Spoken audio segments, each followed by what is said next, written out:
Hello, আসসালামু আলাইকুম প্রিয় শিক্ষার্থীরা। সো তোমরা যারা জয়েন করেছো কাইন্ডলি আমাকে একটু জানাও তোমাদের ভিডিও এবং সাউন্ড কোয়ালিটি ঠিকঠাক মতো আছে কিনা।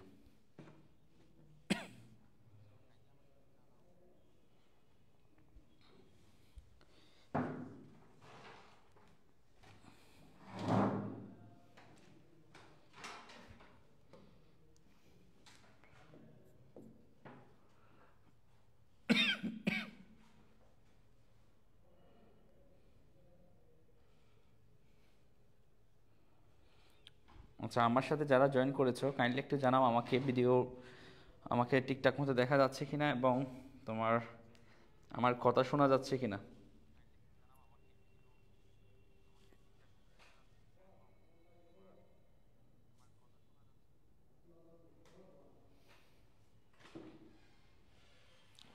আচ্ছা, তোমরা আমার সাথে যারা জয়েন করেছো কাইন্ডলি তোমাদের বন্ধুদেরকে মেনশন দিয়ে দাও তোমাদের যে ক্লাসটা হওয়ার কথা ছিল এটা শুরু হয়েছে এবং গ্রুপগুলোতে জানিয়ে দাও। কাইন্ডলি তোমরা চাইলে তোমাদের টাইমলাইন থেকেও শেয়ার করে দাও তোমাদের বন্ধুদের কাছে, তাহলে ক্লাসগুলো পৌঁছে যাবে।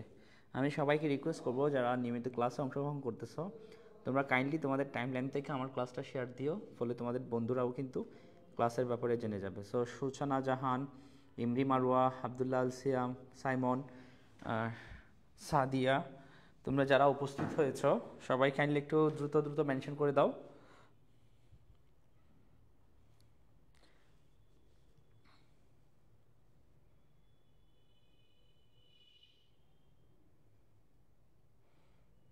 আচ্ছা, আমি আর কয়েক সেকেন্ড অপেক্ষা করি যেন যারা আসতে পারেনি এখনও দ্রুত যেন জয়েন হয়ে যায়।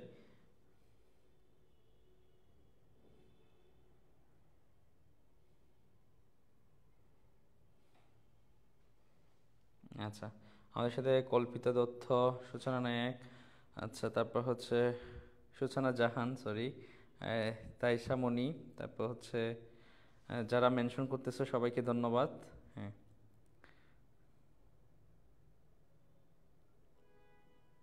আচ্ছা,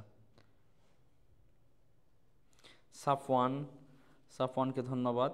তোমরা মেনশন করে দাও এবং শেয়ার করে দাও তোমাদের টাইমলাইন থেকে কাইন্ডলি ক্লাসটা একটু শেয়ার করে দাও।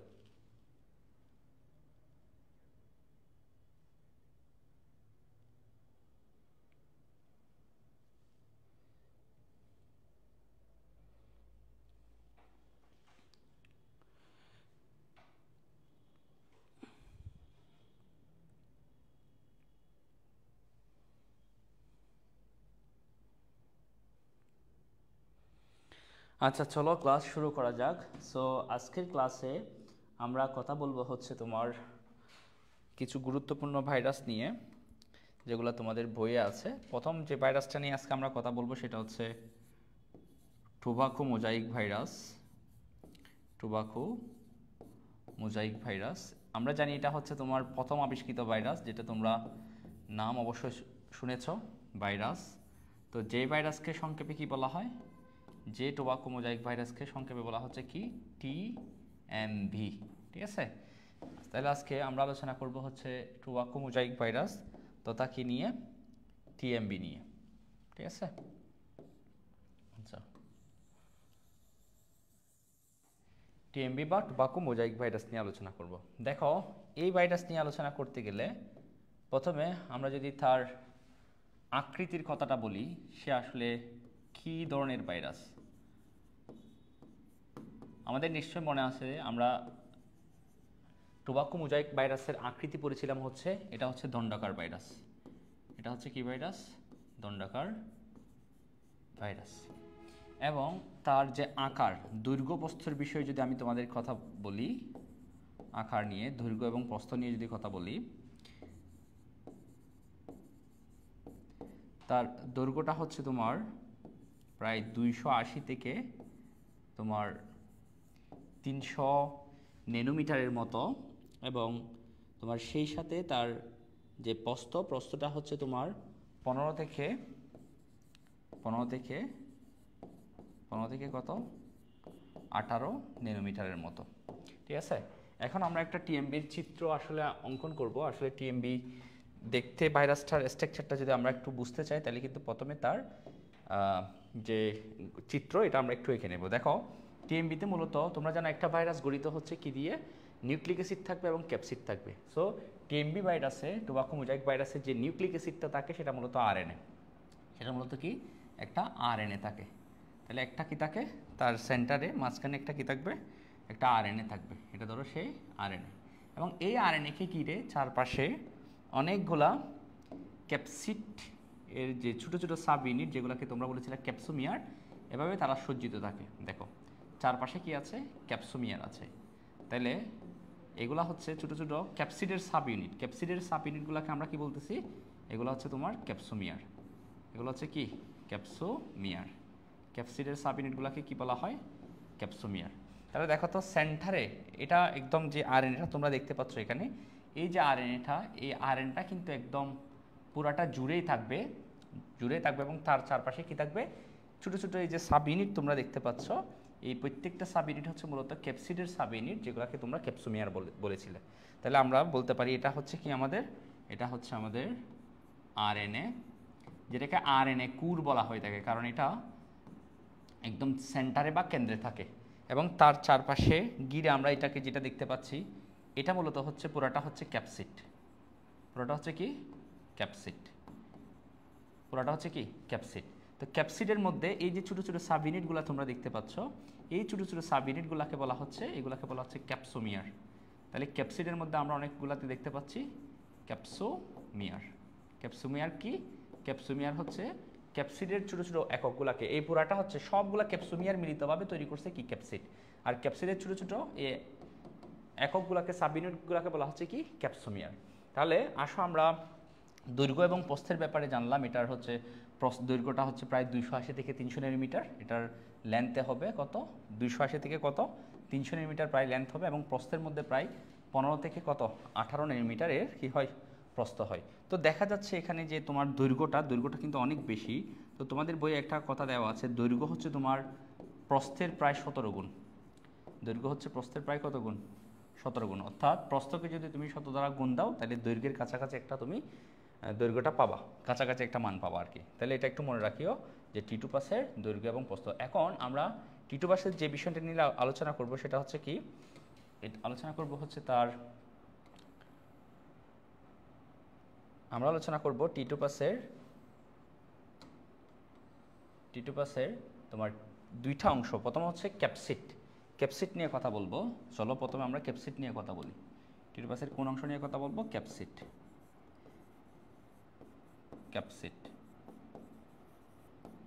সো ক্যাপসিডের আমরা কি বলেছিলাম, যে সাব ইউনিটগুলো আছে, ক্যাপসিডের যে সাব ইউনিট, এই সাব ইউনিটগুলোকে আমরা বলেছিলাম ক্যাপসোমিয়ার। এখন একটা টিএমবি ভাইরাসে বা টোবাকো মোজাইক ভাইরাসে এরকম ছোটো এই সাব ইউনিটগুলো থাকে, প্রায় বলা হচ্ছে 2130 থেকে প্রায় তোমার 2200টি কি থাকে, ক্যাপসোমিয়ার থাকে, ঠিক আছে। এবং তুমি যদি ক্যাপসোমিয়ারের সজ্জাগুলো দেখো, এই যে ছোটো ছোটো ইউনিট এককগুলোর সজ্জাগুলো যদি তুমি লক্ষ্য করো, অনেকটা মনে হচ্ছে আঙ্গুরের থোকার মতো। তাইলে এই যে সজ্জা, এই সজ্জাটা হচ্ছে, আমরা যদি লিখি সজ্জা, কাইন্ডলি একটু আমাকে জানাও হচ্ছে সব ঠিকঠাক আছে কিনা।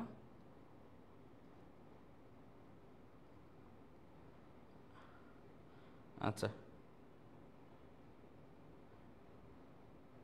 আচ্ছা আচ্ছা, তো সবাই দেখা যাচ্ছে ঠিক, ওকে ক্লাসে আছো। আচ্ছা যাই হোক, এখন হচ্ছে সজ্জা হচ্ছে কি, সজ্জা হচ্ছে আঙ্গুরের থোকার মতো, সজ্জা হচ্ছে কি আঙ্গুরের থোকার মতো। তোমরা দেখতে পাচ্ছ যে ক্যাপসোমিয়ারগুলা, এই ক্যাপসোমিয়ারগুলা কিন্তু আঙ্গুরের থোকার মতো কিন্তু চারপাশে সজ্জিত আছে, এরকম মনে হচ্ছে। এখন তোমাদেরকে যদি আমি বলি, এই যে ক্যাপসিড তোমরা দেখতে পাচ্ছ, ক্যাপসোমিয়ারগুলা, বিশেষ করে যদি ক্যাপসোমিয়ারের কথা বলি, এই ক্যাপসোমিয়ারগুলা কিন্তু ছোটো ছোটো এই ক্যাপসোমিয়ারগুলা কিন্তু কি দিয়ে তৈরি, প্রোটিন দিয়ে তৈরি। দেখো ক্যাপসিড হচ্ছে প্রোটিন দিয়ে তৈরি, প্রোটিন আবরণ। তো ক্যাপসোমিয়ারগুলাও কি দিয়ে তৈরি হবে, প্রোটিন দিয়ে তৈরি। এখন তোমরা অবশ্যই জানো প্রোটিন তৈরি হয় কি দিয়ে, প্রোটিন তৈরি হয় হচ্ছে অ্যামাইনো অ্যাসিড দিয়ে, ঠিক আছে, কি দিয়ে, অ্যামাইনো অ্যাসিড দিয়ে। এখন অনেকগুলো অ্যামাইনো অ্যাসিড যখন ধরো এরকম একটা অ্যামাইনো অ্যাসিড, একটা অ্যামাইনো অ্যাসিড, একটা অ্যামাইনো অ্যাসিড, অনেক অ্যামাইনো অ্যাসিড যখন পরস্পরের সাথে এরকম যুক্ত থাকে, তখন আমরা তাকে কি বলি, প্রোটিন বা পলিপেপটাইড বলে থাকি। তাহলে প্রোটিন কি দিয়ে তৈরি হয়, অ্যামাইনো অ্যাসিড দিয়ে। যেহেতু তোমার ক্যাপসিড বা ক্যাপসুমিয়ার হচ্ছে মূলত প্রোটিন, তাহলে এই ক্যাপসুমিয়ারও তৈরি হবে কি দিয়ে? ক্যাপসুমিয়ার যেহেতু প্রোটিন, ক্যাপসুমিয়ারও তৈরি হবে কি দিয়ে? অ্যামাইনো অ্যাসিড দিয়ে। তাহলে এখানে অ্যামাইনো অ্যাসিডের সংখ্যা কত মনে রাখবা? অ্যামাইনো অ্যাসিড, তো অ্যামাইনো অ্যাসিডের সংখ্যা হচ্ছে বলা হচ্ছে 158টি অ্যামাইনো অ্যাসিড থাকে পার ক্যাপসুমিয়ার, অর্থাৎ প্রতি ক্যাপসুমিয়ারে কয়টি? প্রতি ক্যাপসুমিয়ারে অ্যামাইনো অ্যাসিডের সংখ্যা হচ্ছে কয়টি? 158টি। ঠিক আছে, এরপর এটা মনে রাখবা প্রোটিন সাব ইউনিটের ভর, অর্থাৎ প্রোটিন সাব ইউনিট বলতে কাকে বোঝাচ্ছে? তোমাদের বই আছে প্রোটিন সাব ইউনিটের ভর। প্রোটিন কিসের ভর? সাব ইউনিটের ভর। সাব ইউনিট তথা কি? অর্থাৎ ক্যাপসুমিয়ারের ভর। প্রোটিন সাব ইউনিট মানে কি? ক্যাপসোমিয়ার। এই ক্যাপসুমিয়ারের ভর হচ্ছে কত? ক্যাপসুমিয়ারের ভর, যদি ভরের কথা আমি উল্লেখ করি, ক্যাপসুমিয়ারের ভর হচ্ছে তোমার বলা হচ্ছে হচ্ছে 17,000, প্রায় কত ডাল্টন? 17,000 ডাল্টন। এখন দেখো ডাল্টন আসলে কি? ডাল্টন হচ্ছে তোমার কত? ডাল্টন আমরা অবশ্যই এই কেমিস্ট্রিতে এইটার সাথে পরিচিত, অ্যাটমিক মাস ইউনিট। ঠিক আছে, আসলে অ্যাটমিক মাস ইউনিট বা 1 mu যে কথা, 1 ডাল্টন কি কথা? একই কথা। ঠিক আছে, তো আমরা কি জানি 1 mu equal to maybe 1.66 into 10⁻24 gram, maybe এই ধরনের একটা মান আছে তোমার অ্যাটমিক মাস ইউনিট বা কি ডাল্টনের। অ্যাটমিক মাস ইউনিট যে কথা, 1 ডাল্টন কি কথা? একই কথা। অর্থাৎ গ্রামে করলে এটা হচ্ছে কত? 1.66 ইন্টু 10⁻24 গ্রাম। তাহলে আশা করি ডাল্টনের এককটা তোমরা চিনতে পারছো। ঠিক আছে, তাহলে প্রোটিন সাব ইউনিট অর্থাৎ ক্যাপসুমিয়ারের ভর কত? ভর হচ্ছে কত? 17,000 ডাল্টন। 17,000 ডাল্টন। তো বলা হচ্ছে কি টোটাল প্রায় হচ্ছে তোমার যে প্রোটিন টিএমবির মধ্যে তোমার দেখা যাচ্ছে আমরা এখানে কি দেখতে পেলাম? আমরা এখানে দেখতে পাইছি হচ্ছে তোমার যে আরএনএ, আর হচ্ছে কি ক্যাপসিড। তো এই টিএমবি ভাইরাসের বেশিরভাগ অংশ হচ্ছে ক্যাপসিড দ্বারা তৈরি, অর্থাৎ প্রোটিন দ্বারা তৈরি। বেশিরভাগ অংশ হচ্ছে কি দ্বারা তৈরি? ক্যাপসিড বা প্রোটিন দ্বারা তৈরি। ঠিক আছে, সো এখানে বলা আছে কি টোটাল তোমার বলা হচ্ছে প্রোটিনের পরিমাণ, অর্থাৎ প্রোটিনের পরিমাণ টিএমবি ভাইরাসের মধ্যে তোমার প্রোটিনের ওজন হচ্ছে কত? প্রোটিনের ওজন হচ্ছে প্রায় কত পার্সেন্ট? প্রায় হচ্ছে তোমার 95%। 95% হচ্ছে কিসের ওজন?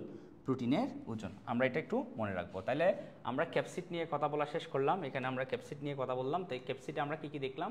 দেখো ক্যাপসিড কি দিয়ে তৈরি, আবার যদি একটু বলি আমি তোমাদেরকে। দেখো এই যে ক্যাপসিড আমরা দেখতে পাচ্ছি, ক্যাপসিড মূলত হচ্ছে ক্যাপসিডের ছোটো ছোটো ইউনিটগুলোকে বলা হচ্ছে ক্যাপসুমিয়ার। এই ক্যাপসুমিয়ারের সংখ্যা হচ্ছে 2130 থেকে তোমার 2200টি। সজ্জা অনেকটা কিসের মতো দেখতে? আঙ্কুরের তুকার মতো দেখতে।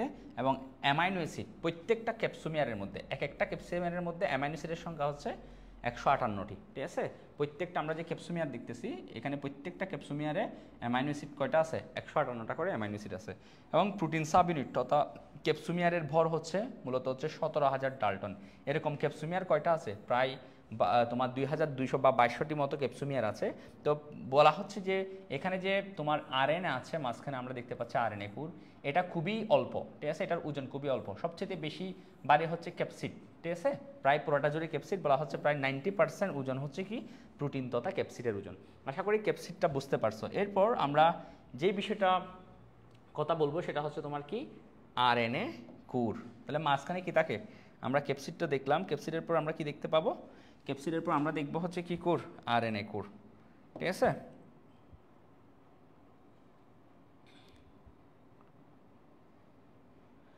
আচ্ছা তাহলে ক্যাপসিডের পর আমরা কি দেখবো এখন? RNA core. দেখো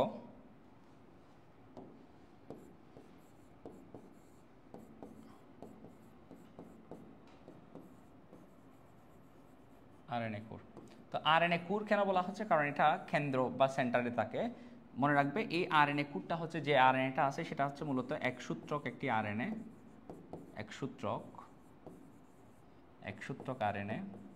এবং এর নিউক্লিওটাইডের সংখ্যা, এর কিসের সংখ্যা? এই আরএনএর মধ্যে নিউক্লিওটাইডের সংখ্যা, কিসের সংখ্যা? নিউক্লিওটাইডের সংখ্যা। নিউক্লিওটাইডের সংখ্যা হচ্ছে তোমার কত?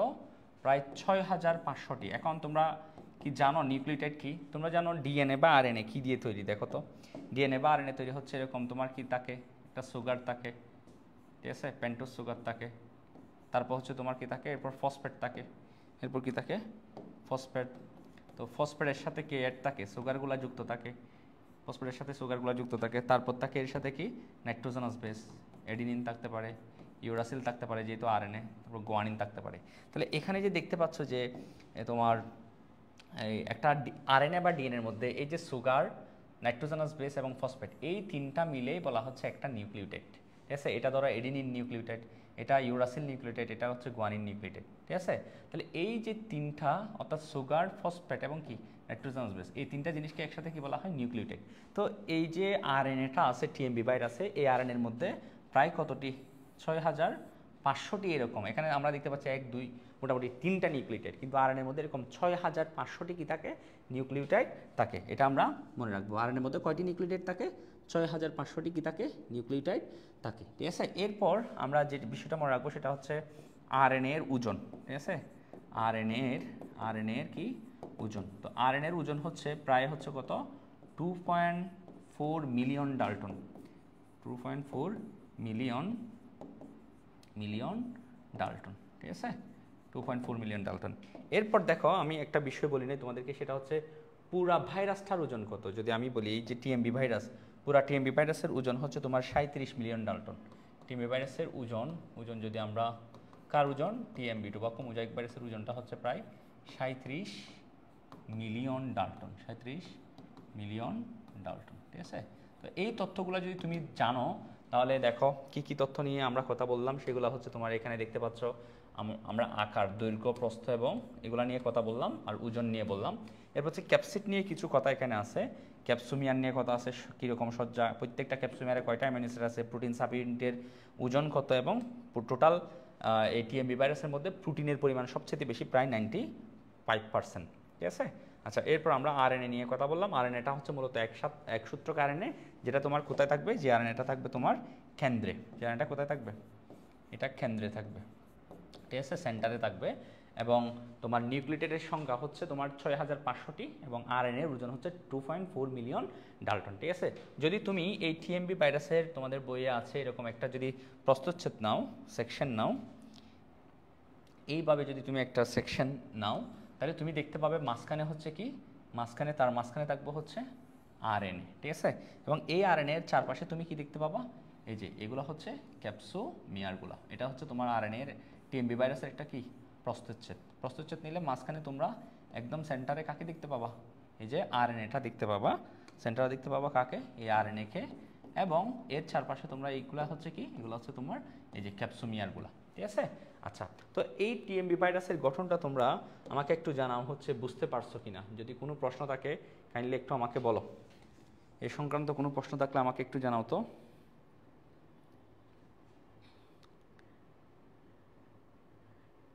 তোমরা বুঝতে পারছো কিনা কাইন্ডলি আমাকে একটু জানাও।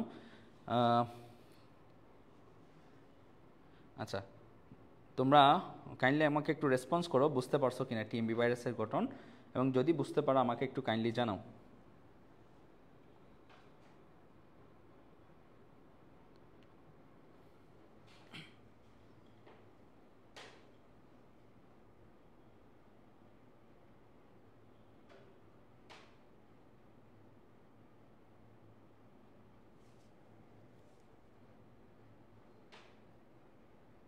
আচ্ছা, আব্দুল্লাহ সাইমন আছে, যারা আছো কাইন্ডলি একটু রেসপন্স করো।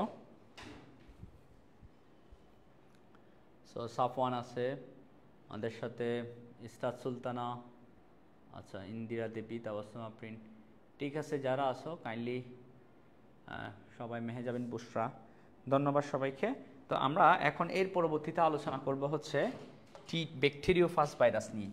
কী নিয়ে কথা বলবো এই পরবর্তীতে, আমরা কথা বলবো হচ্ছে ব্যাকটেরিওফাজ ভাইরাস নিয়ে।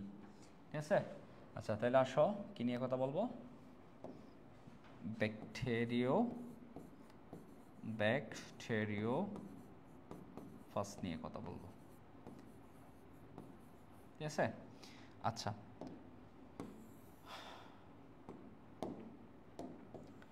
তো আমরা যদি একটু ব্যাকটেরিওফাজ এই নামটা যদি একটু লক্ষ্য করি, দেখো ব্যাকটেরিওফাজ এই নাম থেকে আসলে আমরা এই ব্যাকটেরিওফাজ শব্দের অর্থটা যদি বুঝি, ব্যাকটেরিওফাজ সম্পর্কে ভালো বুঝতে পারবো। দেখো এখানে তোমরা দেখতে পাচ্ছ ব্যাকটেরিও দ্বারা আসলে বোঝাচ্ছে তোমার ব্যাকটেরিয়াকে। ফাস দ্বারা বোঝাচ্ছে, ফাস শব্দের অর্থ হচ্ছে টু ইট বা কি করা, বক্ষণ করা। টু ইট বা কি করা, বক্ষণ করা। তার মানে কি বুঝলাম, যেই সমস্ত এমন ভাইরাস, ব্যাকটেরিওফাজ ভাইরাস হচ্ছে এমন ভাইরাস যারা ব্যাকটেরিয়াকে কি করে, বক্ষণ করে বা ব্যাকটেরিয়াকে ধ্বংস করে। তাহলে আমরা লিখতে পারি যে সমস্ত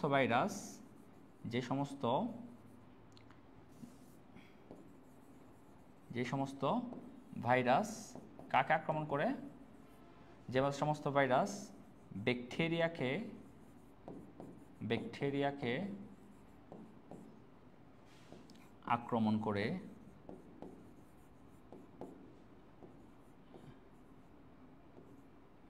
আক্রমণ করে এবং ধ্বংসের মাধ্যমে, ব্যাকটেরিয়া ধ্বংসের মাধ্যমে সংখ্যা বৃদ্ধি ঘটায় বা সংখ্যা বৃদ্ধি ঘটে। কার ঘটায়? ভাইরাসের সংখ্যা বৃদ্ধি ঘটায়। তাদেরকে বলা হচ্ছে কি, তাদেরকে কি বলা হয়? ব্যাকটেরিওফাজ ভাইরাস বলা হয়। ঠিক আছে, ভাইরাস বলে। তাহলে বুঝছো যে সকল ভাইরাসকে কি করে, যে সকল ভাইরাস আমরা দেখি, আবার একটু যদি পড়ি, দেখো এখানে দেখতে পাচ্ছি ব্যাকটেরিওফাজ। এখানে ব্যাকটেরিয়া মানে ব্যাকটেরিয়া, ফাস মানে হচ্ছে টু ইট বা বক্ষণ করা। তার মানে ব্যাকটেরিওফাজ হচ্ছে কারা? যারা ব্যাকটেরিয়াকে ধ্বংস করে বা বক্ষণ করার মাধ্যমে বা ধ্বংস করার মাধ্যমে সংখ্যা বৃদ্ধি করে সেই সমস্ত ভাইরাসকে আমরা কি বলবো? Bacteriophage virus. এখন আমাদের বইয়ে কিন্তু এই ব্যাকটেরিওফাজ ভাইরাস, আচ্ছা ব্যাকটেরিওফাজ ভাইরাসটার প্রথমে আসল নামকরণ, কে আসলে এই নামটা দিছে ব্যাকটেরিওফাজ নামকরণটা? ব্যাকটেরিওফাজের নামকরণ করছে ডি হেরেলি ফেলিক্স। ঠিক আছে, উনি নামকরণ করছে এবং আবিষ্কারক, ব্যাকটেরিওফাজ ভাইরাস প্রথম আবিষ্কার করছে, ওনার নাম লিখবা। আবিষ্কারক হচ্ছে টোয়ার্ট। উনি মূলত হচ্ছে T2 ব্যাকটেরিওফাজ আবিষ্কার করছে। T2 ফাজ বা T2 ব্যাকটেরিওফাজ কি করছে? আবিষ্কার করছে। তাহলে আমরা ব্যাকটেরিওফাজ কাকে বলে এটা বুঝলাম। যারা ব্যাকটেরিয়াকে ধ্বংস করে তারা হচ্ছে ব্যাকটেরিওফাজ, এবং যারা নামকরণ করছে ডি হেরেলি ফেলিক্স এবং টোয়ার্ট হচ্ছে ব্যাকটেরিওফাজ আবিষ্কার করছে। উনি মূলত T2 ব্যাকটেরিওফাজ আবিষ্কার করছে। সো আমাদের বইয়ে ব্যাকটেরিওফাজের গঠন হিসেবে T2 ফাজের গঠন দেওয়া আছে।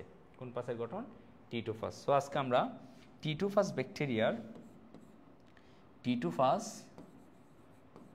ব্যাকটেরিয়ার গঠন আমরা দেখব।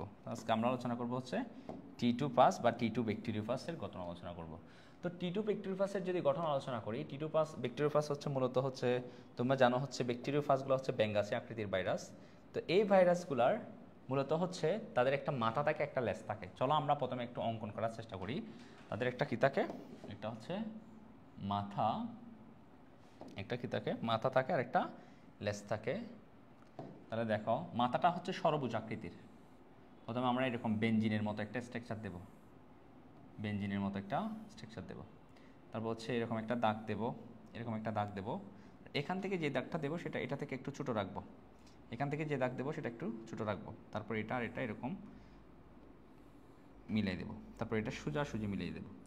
এরপর প্রত্যেকটা কর্নার থেকে একটু একটু ডট দিয়ে সেন্টারের দিকে নিয়ে আসবো, যেন সরভুজ আকৃতির স্ট্রাকচারটা বোঝা যায়।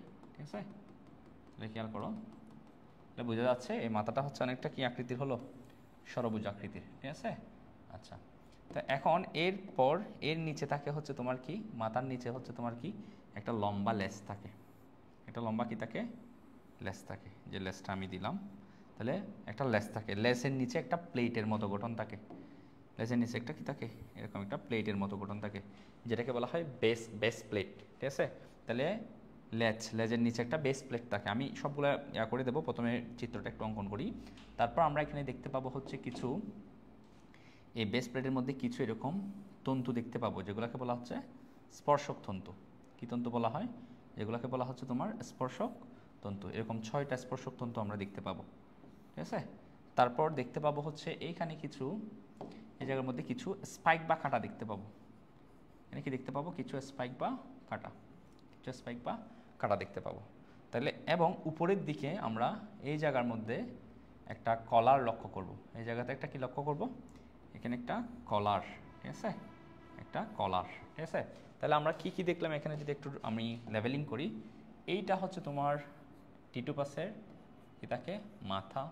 টিটু পাসের দেহকে দুইটা ভাগে ভাগ করছে, একটা হচ্ছে মাথা আর একটা অংশ হচ্ছে তোমার কি, এই অংশটাকে বলা হচ্ছে তোমার লেজ। নিচের অংশটাকে কি বলা হচ্ছে, লেজ। ঠিক আছে, এটা হচ্ছে তোমার কি লেজ। তাহলে এটা হচ্ছে লেজের অংশ, তাহলে লেজ, পুরোটা হচ্ছে লেজ। এখন এই লেজের পার্টের মধ্যে তোমার মাথার মধ্যে একটু মনে রাখতে হবে, যদিও এটা পূর্ণাঙ্গ ভাইরাসের একটা ছবি, এটা বোঝা যাচ্ছে না, কিন্তু মাথার মধ্যে মনে রাখবে মাথার ভিতরে কিন্তু একটা এরকম দ্বিসূত্র কি আছে, ডিএনএ আছে।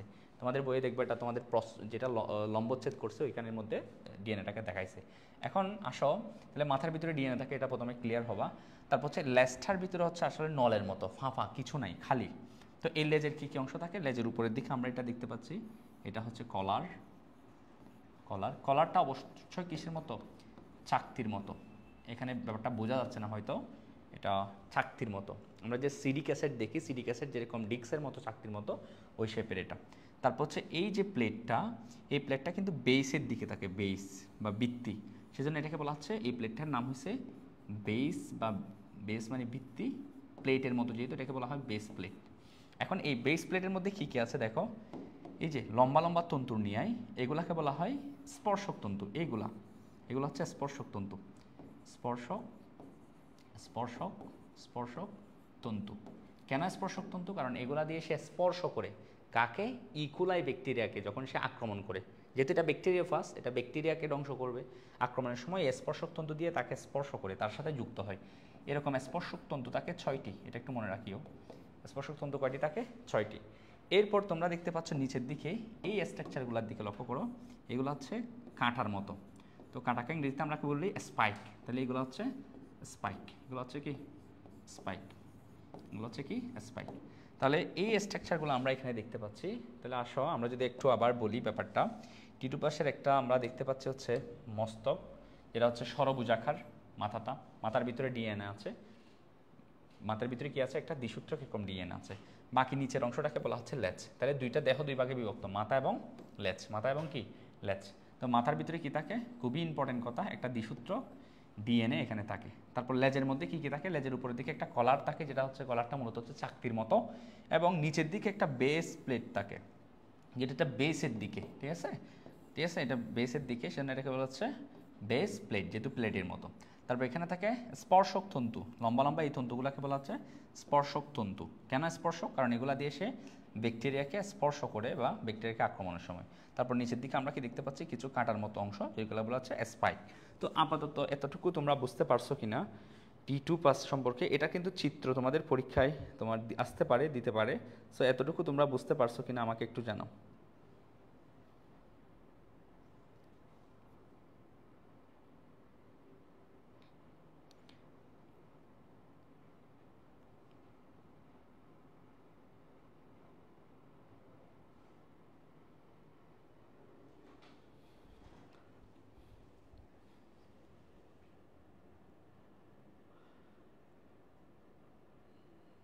আচ্ছা, এই চিত্রটা কিন্তু খুবই ইম্পর্টেন্ট, এটা তোমাদের আঁকতে জানতে হবে সুন্দর করে, কারণ এটা তোমাদের পরীক্ষা আসবে, ঠিক আছে।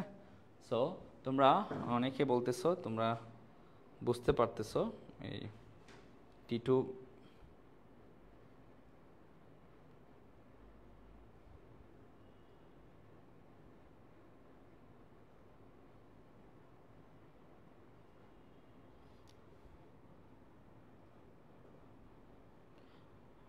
আচ্ছা, তো আমরা এর পরবর্তীতে তোমার এরপর আমরা দেখো টি2 পাসের সম্পর্কে তোমরা অনেকেই জানাচ্ছ, হচ্ছে তোমরা বুঝতে পারছো, তো ধন্যবাদ।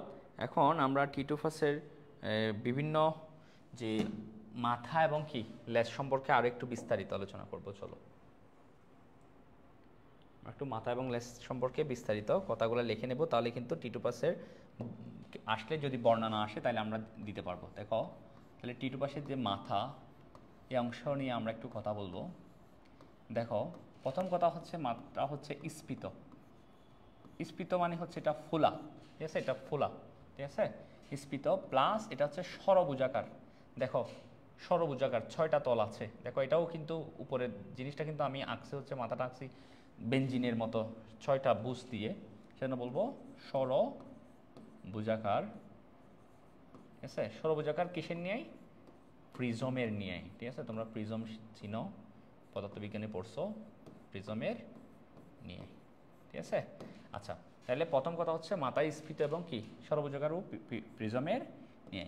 এখন হচ্ছে তার মাথার হচ্ছে দৈর্ঘ্য, তো দৈর্ঘ্যটা হচ্ছে তোমার 93 থেকে তোমার 100 ন্যানোমিটারের মতো। এরপর প্রস্থ হচ্ছে প্রায় কত? মাথার যে মাথার প্রস্থতা হচ্ছে কত? 65 ন্যানোমিটার, ঠিক আছে? এরপর মাথার অভ্যন্তরে কি থাকে? এটা খুব ইম্পর্টেন্ট কথা, ঠিক আছে? দ্বিসূত্রক, এটা কিন্তু খুব ইম্পর্টেন্ট কথা, এটা আমি লিখতেছি, দেখো কি থাকে মাথার ভিতরে? দ্বিসূত্রক ডিএনএ থাকে। দ্বিসূত্রক কি থাকে? ডিএনএ থাকে। এখন এই যে এই ডিএনএ বিষয়ে আমরা কিছু কথা বলবো। দ্বিসূত্রক ডিএনএ থাকে, এই ডিএনএ বিষয়ে কিছু কথা বলবো। দেখো, এই ডিএনএর মধ্যে প্রথম কথা হচ্ছে এই ডিএনএটা হচ্ছে দ্বিসূত্রক, এটা তো আমরা লিখলাম। এরপর হচ্ছে ডিএনএর মধ্যে নিউক্লিওটাইড কয়টা থাকে, ঠিক আছে? ডিএনএর মধ্যে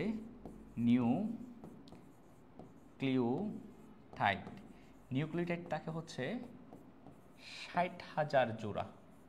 কত হাজার জোড়া? 60,000 জোড়া। এখানে জোড়া কেন বলতেছি? কারণ দেখো এখানে দুইটা হেলিক্স থাকে। এখানে ধরো এডিনিন থাকলে এদিকে আবার থাইমিন থাকবে, এদিকে সাইটোসিন থাকলে এদিকে গুয়ানিন থাকবে। তার মানে এদিকে যদি 60,000 থাকে, এদিকে 60,000 থাকবে নিউক্লিওটাইড, ঠিক আছে? সেজন্য বললাম 60,000 কি জোড়া নিউক্লিওটাইড আছে।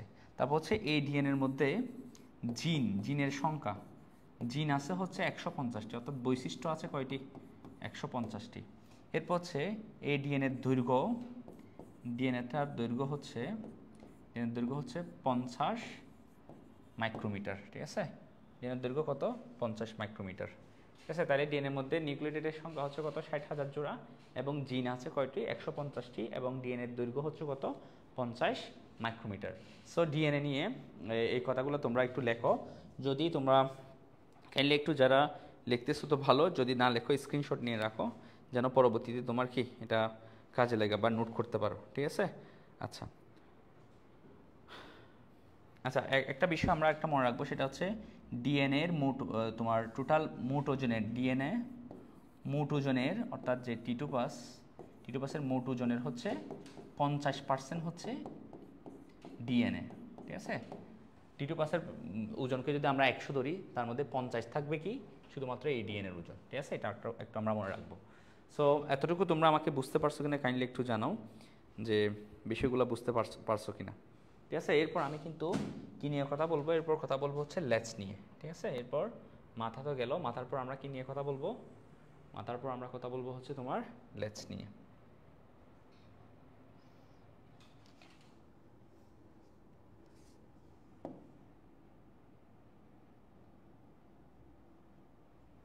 আচ্ছা, তারপর হচ্ছে লেজ।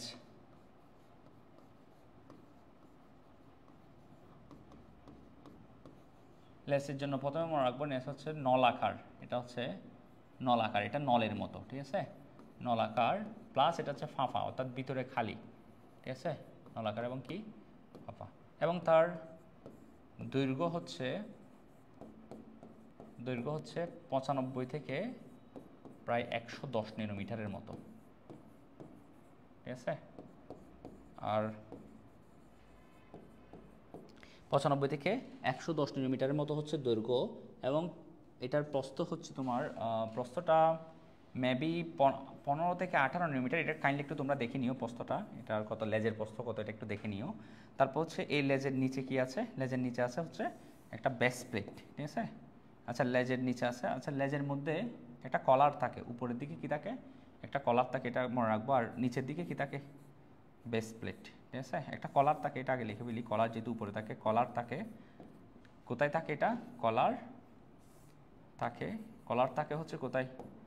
লেজের, এটা মনে রাখবো, লেজের উপরের দিকে আমরা দেখলাম, উপরে। এটা কিসের নিয়ে? চাকতির মতো, এটা মনে রাখবো, চাকতির মতো। এগুলো আমরা বর্ণনা লেখার সময় আমাদের লাগবে। এরপর আমরা লিখবো হচ্ছে বেস প্লেটের কথা। তো বেস প্লেট আমরা দেখছি, এই বেস প্লেট মূলত হচ্ছে নিচের দিকে থাকে, এবং এই বেস প্লেটের মধ্যে আমরা কী কী দেখলাম? এই বেস প্লেটে আমরা কী কী দেখলাম? দেখলাম হচ্ছে স্পর্শক তন্তু, তন্তু। এই স্পর্শক তন্তু কয়টা থাকে? এটি থাকে হচ্ছে 6টি। কয়টি স্পর্শক তন্তু থাকে? 6টি স্পর্শক তন্তু থাকে। তারপর থাকে স্পাইক, স্পাইক বা কাঁটা থাকে। স্পাইক বা কি থাকে? স্পাইক থাকে, স্পাইক বা কি কাঁটা, এরকম স্পাইক বা কাঁটা থাকে। তাহলে আমরা দেখতে পাচ্ছি এটা স্পর্শক তন্তু থাকে এবং কি থাকে? স্পাইক বা কাঁটা থাকে। তাহলে এই দুইটা গঠন কিন্তু বেস প্লেটের মধ্যে থাকে, আমরা একটু মনে রাখবো। তাহলে এইগুলা হচ্ছে আমরা লেজের ব্যাপারে বলবো। সো এতটুকুই তোমরা টিটু পাসের গঠন তোমরা প্রথমে, আমি যদি বলি একটু, প্রথমে হচ্ছে টিটু পাসের তোমার চিত্রটা দেওয়া লাগবে। যদি একটু বলি টিটু পাসের কি দেওয়া লাগবে? চিত্রটা, এই চিত্রটা দিতে হবে। চিত্রটা দেওয়ার পর হচ্ছে এটা কিন্তু আঁকতে জানতে হবে, ঠিক আছে? লেভেলিং করা সহ তোমাকে আঁকতে হবে এবং চিত্র দেওয়ার পর আমাদেরকে বর্ণনা দিতে হবে। টিটু পাসের দেহকে দুইটা অংশে ভাগ করা হয়েছে, একটা হচ্ছে মাথা এবং লেজ। মাথা হচ্ছে স্ফীত অর্থাৎ ফুলা একটু, তারপর হচ্ছে সরভুজাকার প্রিজমিন নিয়ে দৈর্ঘ্যটা মনে রাখবা, প্রস্থ মনে রাখবা, দ্বিসূত্রক ডিএনএর কথা মনে রাখবা। ডিএনএর নিউক্লিওটাইড হচ্ছে 60,000টা নিউক্লিওটাইড থাকবে এখানে, জিনের সংখ্যা হচ্ছে 150টি, ডিএনএর দৈর্ঘ্য হচ্ছে কত? 50 মাইক্রোমিটার এবং মোট ওজনের 50% হচ্ছে ডিএনএর ওজন, এটা একটু মনে রাখবো। তারপর আমরা লেস নিয়ে কথা বলবো। লেস নিয়ে খুবই সিম্পল কথা। লেস হচ্ছে আমরা জানি এটা হচ্ছে নলাকার এবং কি, লেস হচ্ছে নলাকার এবং কি ফাঁফা, আমরা দেখতে পাচ্ছি লেস হচ্ছে, এই লেসটা হচ্ছে কি নলাকার এবং ফাঁফা, নলের মতো আর কি, ভিতরে খালি, ঠিক আছে? এরপর হচ্ছে দৈর্ঘ্য এবং প্রস্থটা মনে রাখবো। কলার থাকে লেজের উপরের দিকে, এটা চাকতি নিয়ে, এবং তোমার বেস প্লেটটাকে নিচে, বেস প্লেটের সাথে স্পর্শক তন্তু এবং স্পাইক যুক্ত থাকে। সো এতটুকু তোমরা বুঝতে পারছো কিনা কাইন্ডলি আমাকে একটু জানাও তো দেখি। টিটু পাসের চিত্র এবং তোমরা কি বর্ণনাগুলো লিখতে পারবা কিনা বা বুঝছো কিনা আমাকে একটু জানাও।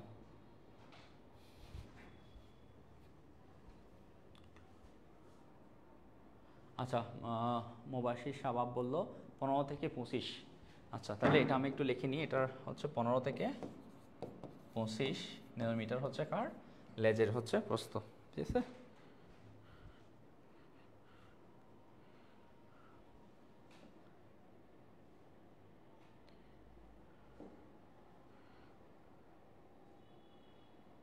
আচ্ছা, তোমরা বুঝতে পারছো কিনা? সো আমার সাথে যারা আছো, নাদিয়া শাখাওয়াত, আব্দুল্লাল সাইমন, তো যারা বুঝতে পারছো সবাইকে, আচ্ছা শরীফা আলম আছে,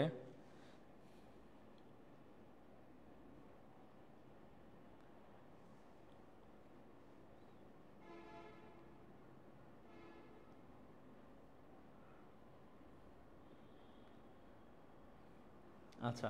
তো এর পরবর্তী আমরা হচ্ছে আমাদের অতি পরিচিত ভাইরাস, যেটার প্যান্ডেমিক বা মহামারী আমরা সবাই দেখেছি, অতি পরিচিত ভাইরাস করোনা ভাইরাস নিয়ে কথা বলবো। করোনা ভাইরাস হচ্ছে তোমার কোভিড-19 রোগ সৃষ্টির জন্য দায়ী। তাই আজকে আমরা টিটু পাসের পর কথা বলবো। আমাদের বইয়ে আরেকটা গঠন দেওয়া আছে, সেটা হচ্ছে করোনা ভাইরাস, ঠিক আছে? আমরা কথা বলবো এখন কি নিয়ে?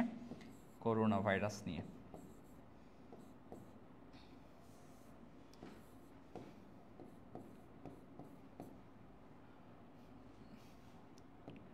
আচ্ছা, করোনা ভাইরাস নিয়ে কথা বলবো।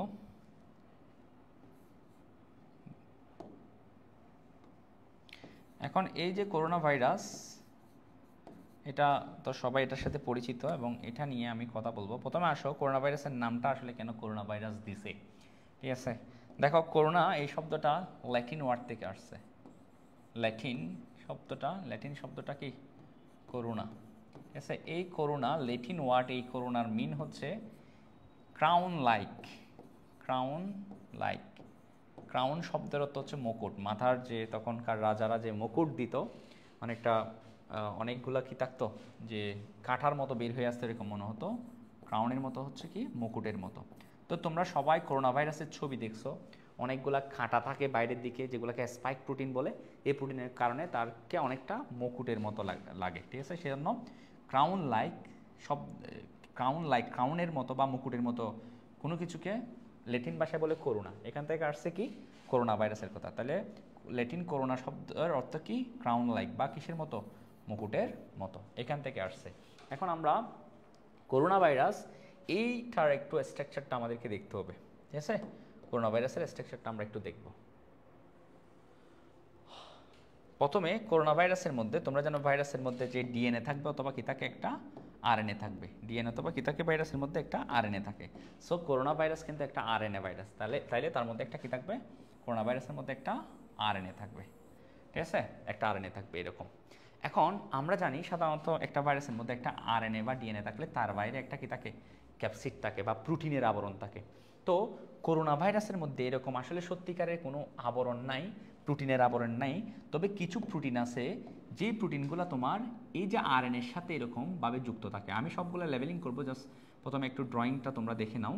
তাহলে করোনা ভাইরাসের এই যে কিছু প্রোটিনের আবরণ থাকে না, কিন্তু কিছু প্রোটিন কার সাথে যুক্ত থাকে, এরকম তোমার আরএনএর সাথে যুক্ত থাকে। তাহলে কি বললাম, করোনা ভাইরাস একটা আরএনএ ভাইরাস, যেখানে তোমরা দেখতে পাবে একটা আরএনএ, একসূত্রক একটা আরএনএ থাকে, এবং এরকম কোনো আবরণ নাই, প্রোটিনের আবরণ নাই। প্রোটিনের আবরণের পরিবর্তে কিছু প্রোটিন করোনা ভাইরাসের যে আরএনএ আছে আরএনএর সাথে এভাবে যুক্ত থাকে, ঠিক আছে। এবং এর বাইরে থাকে হচ্ছে তোমার, একটা এর বাইরে থাকে হচ্ছে তোমার একটা এনভেলপ, বা যেটা হচ্ছে তোমার কি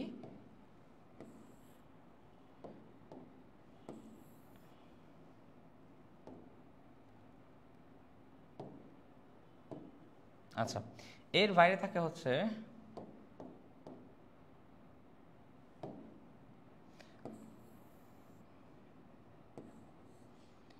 এর বাইরে এরকম একটা তোমার লিপিডের আবরণ থাকে, ঠিক আছে, যেটাকে আমরা বলবো কি এনভেলপ, ঠিক আছে। এরকম এনভেলপটা কিন্তু এরকম দ্বিস্তরী, ঠিক আছে, কত স্তরী, দ্বিস্তরী। তাহলে দ্বিস্তরী এনভেলপ হলে তাহলে আমরা এটাকে দুইটা এরকম এঁকে দিলে,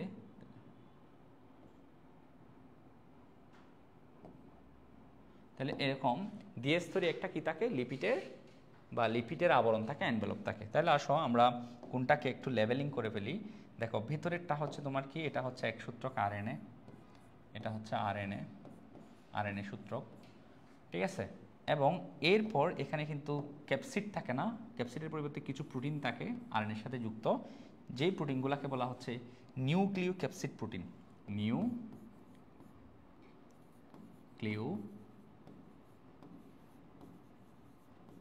ক্যাপসিড প্রোটিন, নিউক্লিও ক্যাপসিড প্রোটিন, ঠিক আছে। এবং বাইরের দিকে আমরা যে আবরণটা দেখতে পাচ্ছি, এই আবরণটাকে বলা হচ্ছে এনভেলপ। এই আবরণটাকে কি বলা হচ্ছে, এনভেলপ, বা তোমাদের বইয়ে লেখছে লিপিড মেমব্রেন, যেহেতু এটা লিপিড দিয়ে তৈরি, লিপিড মেমব্রেন, ঠিক আছে। করোনা ভাইরাসের এরকম একটা ছবি তোমাদের বই আছে। এখন এই লিপিড মেমব্রেনের মধ্যে 3 ধরনের প্রোটিন থাকে। কয় ধরনের প্রোটিন? 3 ধরনের প্রোটিন। চলো এগুলো আমরা একটু দিই। 3 ধরনের প্রোটিনের মধ্যে প্রথম যে প্রোটিনটা সবচেয়ে ইম্পর্টেন্ট সেটা হচ্ছে তোমার কি, একটা স্পাইক প্রোটিন, ঠিক আছে। করোনা ভাইরাসের মধ্যে এরকম কি থাকে, স্পাইক প্রোটিন থাকে, ঠিক আছে। এরকম কি থাকে, স্পাইক প্রোটিন থাকে, ওকে।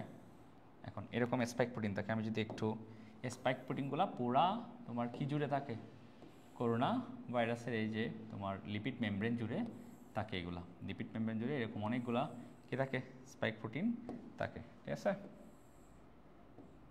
তাহলে এগুলো আমি দিয়ে দিচ্ছি, এগুলো হচ্ছে কি প্রোটিন, স্পাইক প্রোটিন। এরকম হচ্ছে অনেকগুলো কি থাকে, স্পাইক প্রোটিন থাকে। তো এরকম আরও চারপাশে আরও অনেকগুলো কি থাকে, স্পাইক প্রোটিন থাকে। তো আরও কয়েকটা আমি এখানে দিয়ে দিলাম।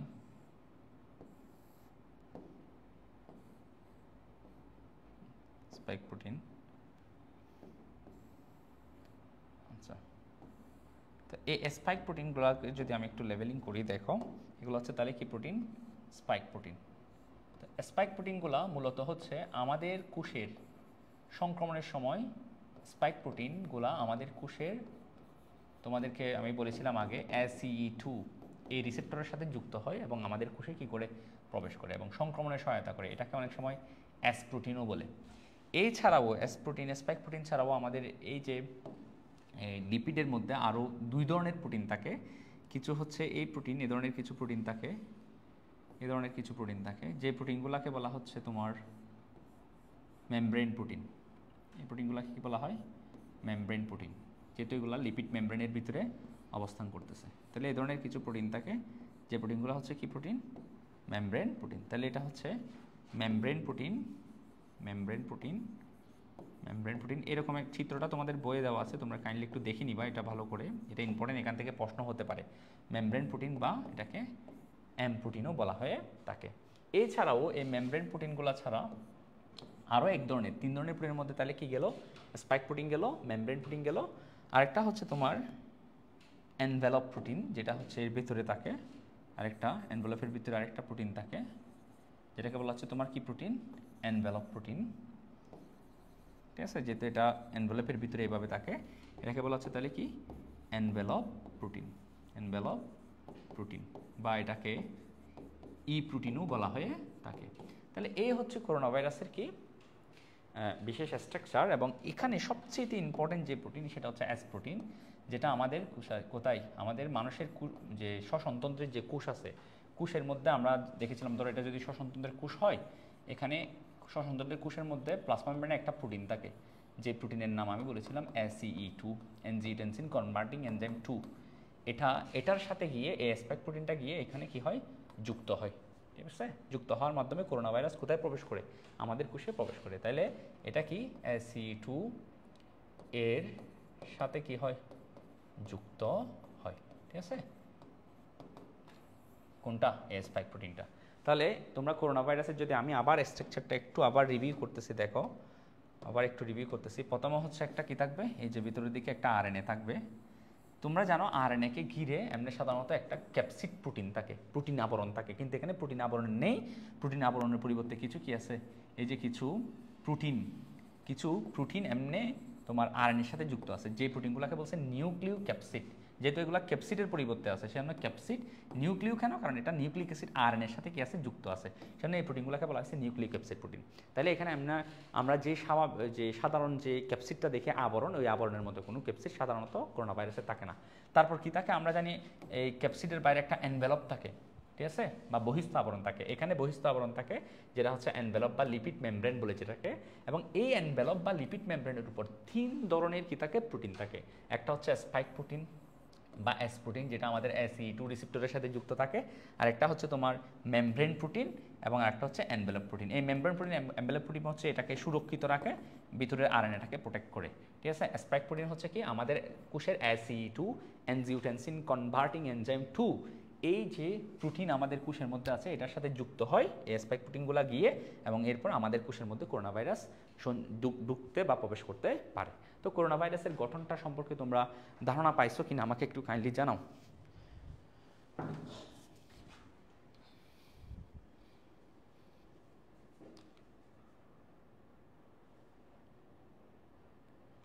করোনা ভাইরাসের যে গঠন, এই সম্পর্কে কাইন্ডলি ধারণা পাইছো কিনা আমাকে একটু জানাও।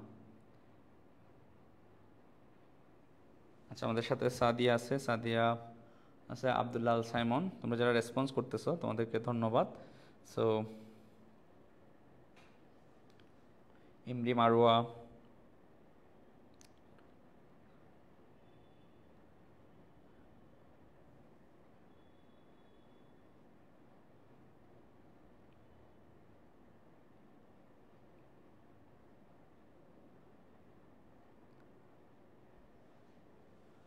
আচ্ছা ইসমাইল মুনতাসির, আচ্ছা জাহিন, নাদিয়া শাকাওয়াত, আচ্ছা সবাই যারা ইস্তাদ সুলতানা, সবাই যারা রেসপন্স করতেছো ধন্যবাদ তোমাদেরকে। এরপর বিনয়ভূষণ নাথ আছে। আচ্ছা, কালকে জুওলজি এক্সাম, অবশ্যই দোয়া রইল তোমাদের জন্য, শুভকামনা। আচ্ছা ইন্দিরা দেবী, আচ্ছা সবাই বুঝতে পারছে। এখন আসো আমি করোনা ভাইরাস সম্পর্কে কিছু কথা বলবো এখানে। দেখো করোনা ভাইরাস আসলে এই পর্যন্ত আবিষ্কৃত করোনা ভাইরাসের সংখ্যা হচ্ছে কত, 4টি। ঠিক আছে, তাহলে আমরা মনে করি শুধুমাত্র কোভিড-19 সৃষ্টিকারী করোনা ভাইরাস, কোভিড-19-এর প্রথম করোনা ভাইরাস এই হচ্ছে এটা ভাইরাস, কোভিড-19 সৃষ্টিকারী না, এর পূর্বেও আরও অনেক করোনা ভাইরাস ছিল। তাহলে আমি যদি একটু লিখি, প্রথম আবিষ্কৃত করোনা ভাইরাসের সংখ্যা কত, আবিষ্কৃত করোনা ভাইরাস হচ্ছে 4টি। ঠিক আছে, এর মধ্যে জোনোটিক করোনা ভাইরাস হচ্ছে 3টি। জোনোটিক করোনা ভাইরাস কয়টি, 3টি। জোনোটিক শব্দের অর্থ কি দেখো, জো আমরা যেমন ধরি জুওলজি বলি, জো মানে হচ্ছে প্রাণী, ঠিক আছে। নটিক শব্দটা নোসিস থেকে আসছে, যার অর্থ হচ্ছে রোগ, অর্থাৎ প্রাণীতে রোগ সৃষ্টি করতে পারে এরকম করোনা ভাইরাসের সংখ্যা হচ্ছে কয়টি? 3টি, ঠিক আছে। এগুলা কি কি চলো আমরা একটু দেখি, ঠিক আছে। তাহলে জোনোটিক ভাইরাস, জোনোটিক করোনা ভাইরাসগুলা কি কি? জোনোটিক যারা প্রাণীতে রোগ সৃষ্টি করতে পারে এরকম করোনা ভাইরাসগুলা কি কি? Corona virus. তো এই জোনোটিক করোনা ভাইরাসের মধ্যে কি কি ভাইরাস আছে যদি আমরা একটু দেখি। দেখো, জোনোটিক করোনা ভাইরাসের মধ্যে একটা ভাইরাসের নাম হচ্ছে চার্স কপ বা চার্স করোনা ভাইরাস, ঠিক আছে। এরপর হচ্ছে আরেকটা হচ্ছে মার্স করোনা ভাইরাস, আমি এগুলো নিয়ে বিস্তারিত বলবো। MERS coronavirus. এবং আরেকটা হচ্ছে তোমার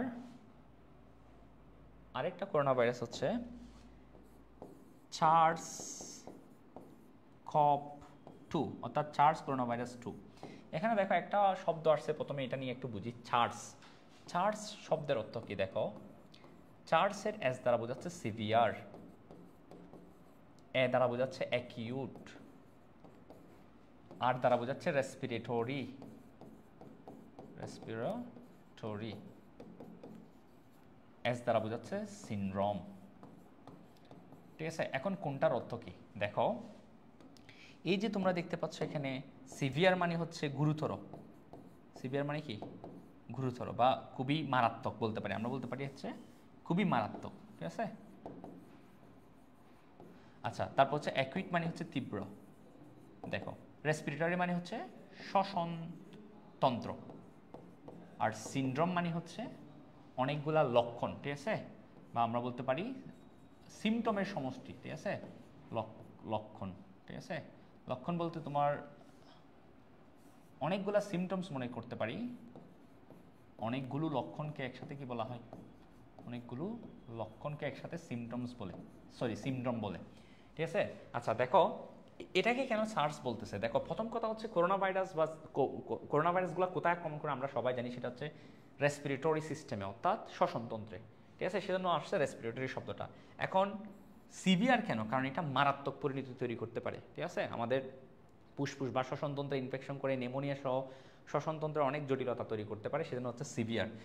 অ্যাকুইট কেন? কারণ তীব্র কেন? কারণ এটা হচ্ছে দ্রুত ছড়াতে পারে এবং সংক্রমণ দ্রুত তার বৈশিষ্ট্য প্রকাশ করতে পারে, সেজন্য তীব্র কথাটা আসছে। আর সেই যখন আক্রমণ করবে, চার্স ভাইরাসগুলো যখন আক্রমণ করে, এইগুলা কি করে সাথে সাথে অনেকগুলা বৈশিষ্ট্য, যেমন ধরো আমরা দেখছিলাম জ্বর হয়, কাশি হয়, ঠিক আছে, গলা ব্যথা, ঠিক আছে, অনেক ধরনের সিমটমস বা অনেক উপসর্গ একসাথে দেখা দেয়, সেজন্য এখানে সিনড্রোম শব্দটা আসছে। তাহলে সিভিয়ার অ্যাকুইট রেসপিরেটরি সিনড্রোম শব্দের অর্থ হচ্ছে চার্স। সি দ্বারা বোঝাচ্ছে করোনা, ভি দ্বারা বোঝাচ্ছে ভাইরাস, তাহলে চার্স কভ 2 এই ভাইরাসটা। এখন এখানে আরেকটা ওয়ার্ড আসছে, দেখো এখানে আরেকটা শব্দ আসছে, সেটা হচ্ছে মার্স। মার্স এখন এম দ্বারা বোঝাচ্ছে মিডল, ঠিক আছে, ই দ্বারা বোঝাচ্ছে ইস্ট, ঠিক আছে। মিডল ইস্ট বলতে কোনগুলাকে বোঝাচ্ছে? মধ্যপ্রাচ্য, মধ্যপ্রাচ্য। তো মধ্যপ্রাচ্য মানে কি? আর আর দিয়ে হচ্ছে রেসপিরেটরি সিনড্রোম, অর্থাৎ এটাও শ্বসনতন্ত্র আক্রমণ করবে করোনা ভাইরাস। এখন মধ্যপ্রাচ্য এই কথাটা কেন আসলো? দেখো, এই মার্স করোনা ভাইরাসটা প্রথম আক্রমণ হয়েছে, প্রথম সংক্রমণ তৈরি করছিল হচ্ছে সৌদি আরবে, এবং এরপর মধ্যপ্রাচ্যের দেশগুলো, যেমন ধরো ইউনাইটেড আরব আমিরাত, তারপর হচ্ছে তোমার বাহরাইন, কুয়েত, ওমান, এই সমস্ত মধ্যপ্রাচ্যের দেশগুলোতে এই ভাইরাসটা ছড়িয়ে পড়েছে, সেজন্য তার নাম হয়েছে মিডল ইস্ট বা মধ্যপ্রাচ্যের কি রেসপিরেটরি সিনড্রোম বলা হয়ে থাকে। তাহলে আমরা আশা করি বুঝছি। এবং এই যে চার্স কভ 2 এটাও এটার মতো। চার্স কভ 2 মূলত খুবই ইম্পর্টেন্ট, যেটা হচ্ছে যেটাকে আমরা করোনা ভাইরাস বলে থাকি, যেটা আমাদের প্যান্ডেমিক তৈরি করেছিল, এটা মূলত হচ্ছে চার্স কভ 2। এখন চলো আমরা একটা বুঝি, আসলে এটা তো বুঝলাম। এখন এই যে প্রথম হচ্ছে কি চার্স কভ, দেখো প্রথম হচ্ছে কি, তাহলে জেনেটিক করোনা ভাইরাসের মধ্যে কয়টা করোনা ভাইরাস আছে? এটা হচ্ছে তোমার চার্স কভ এবং কি মার্স কভ এবং কি চার্স কভ 2। এখন এই চার্স কভটা হচ্ছে 2003 সালে এটা চীনের মধ্যে তোমার ধরা পড়েছিল, প্রথম সংক্রমণটা শনাক্ত হয়েছিল, এবং এরপর হচ্ছে এটা মনে করা হয় ভাদুর থেকে তোমার মানুষের মধ্যে এই চার্স কভ 2 সংক্রমিত হয়েছে, ঠিক আছে। কত সালে? 2003 সালে।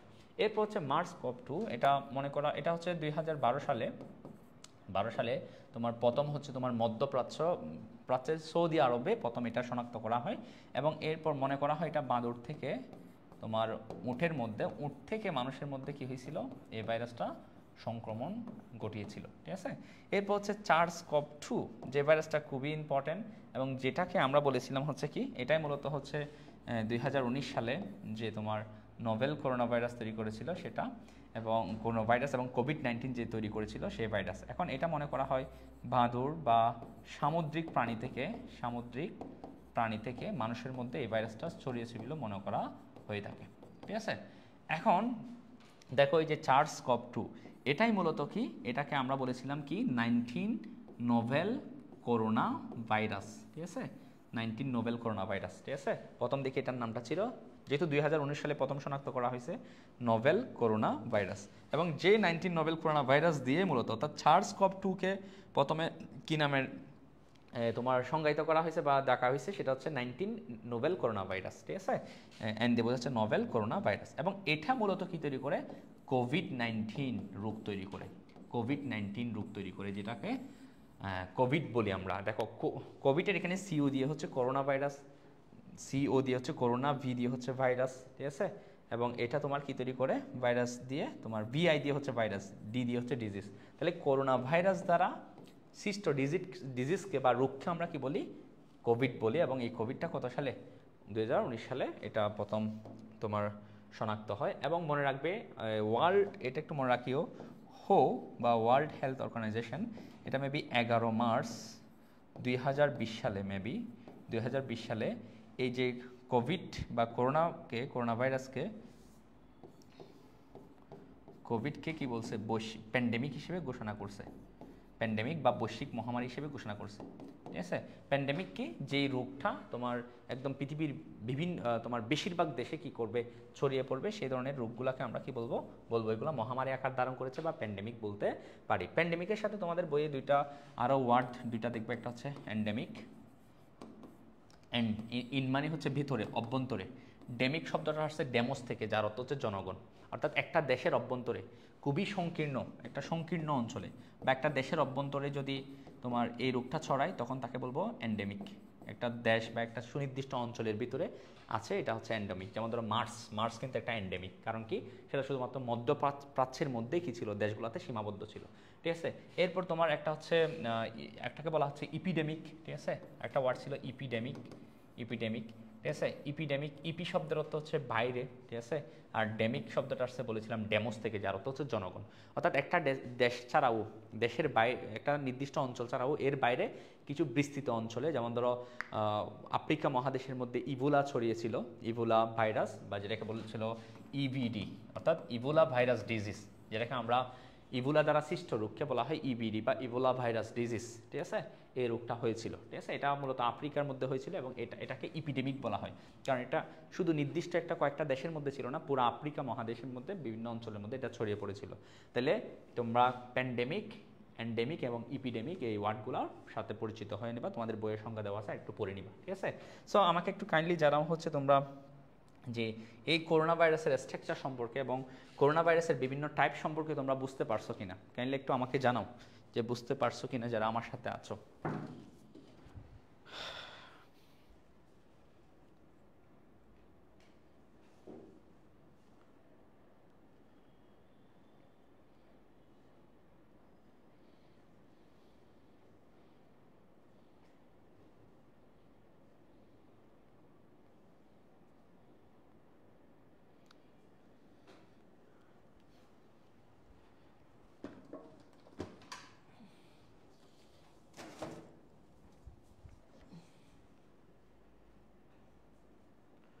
আচ্ছা, জেরিন বিনতে হুদা, আচ্ছা মিম, আচ্ছা, তো যারা বুঝতে পারছো সবাইকে ধন্যবাদ।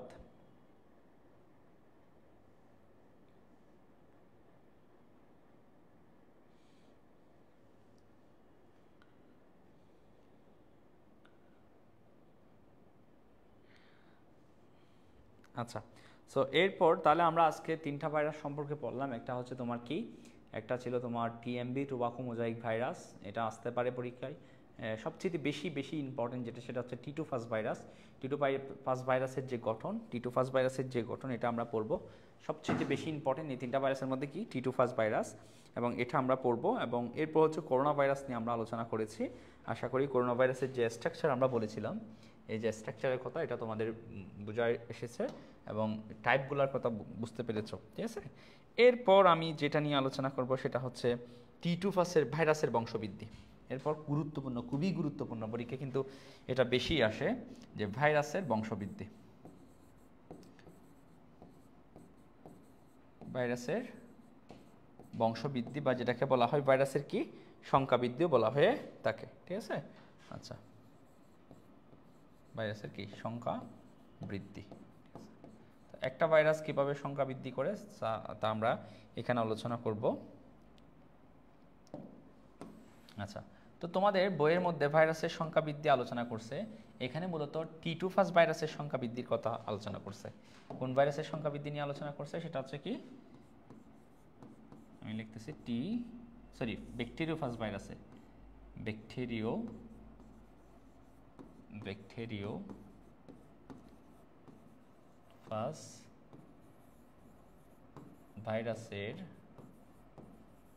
ভাইরাসের কি বৃদ্ধি, সংখ্যা বৃদ্ধি নিয়ে আলোচনা করছে। তো এই ব্যাকটেরিওফাজ ভাইরাস কি দুই ধরনের উপায়ে সংখ্যা বৃদ্ধি করতে পারে। ব্যাকটেরিওফাজ ভাইরাস কয় উপায়ে, দুইটা উপায়ে সংখ্যা বৃদ্ধি করতে পারে। তো একটা উপায় হচ্ছে যেটাকে বলা হচ্ছে লাইটিক চক্র, অথবা এটার অপর একটা নাম আছে সেটা হচ্ছে ভাইরুলেন্ট চক্র। কেন এটাকে লাইটিক চক্র বা ভাইরুলেন্ট চক্র বলতেছে এগুলো আমরা আস্তে আস্তে ধীরে ধীরে পড়বো। দেখো, এরপর 2 নম্বরে আরেকটা চক্র আছে যেটা হচ্ছে লাইসোজেনিক চক্র।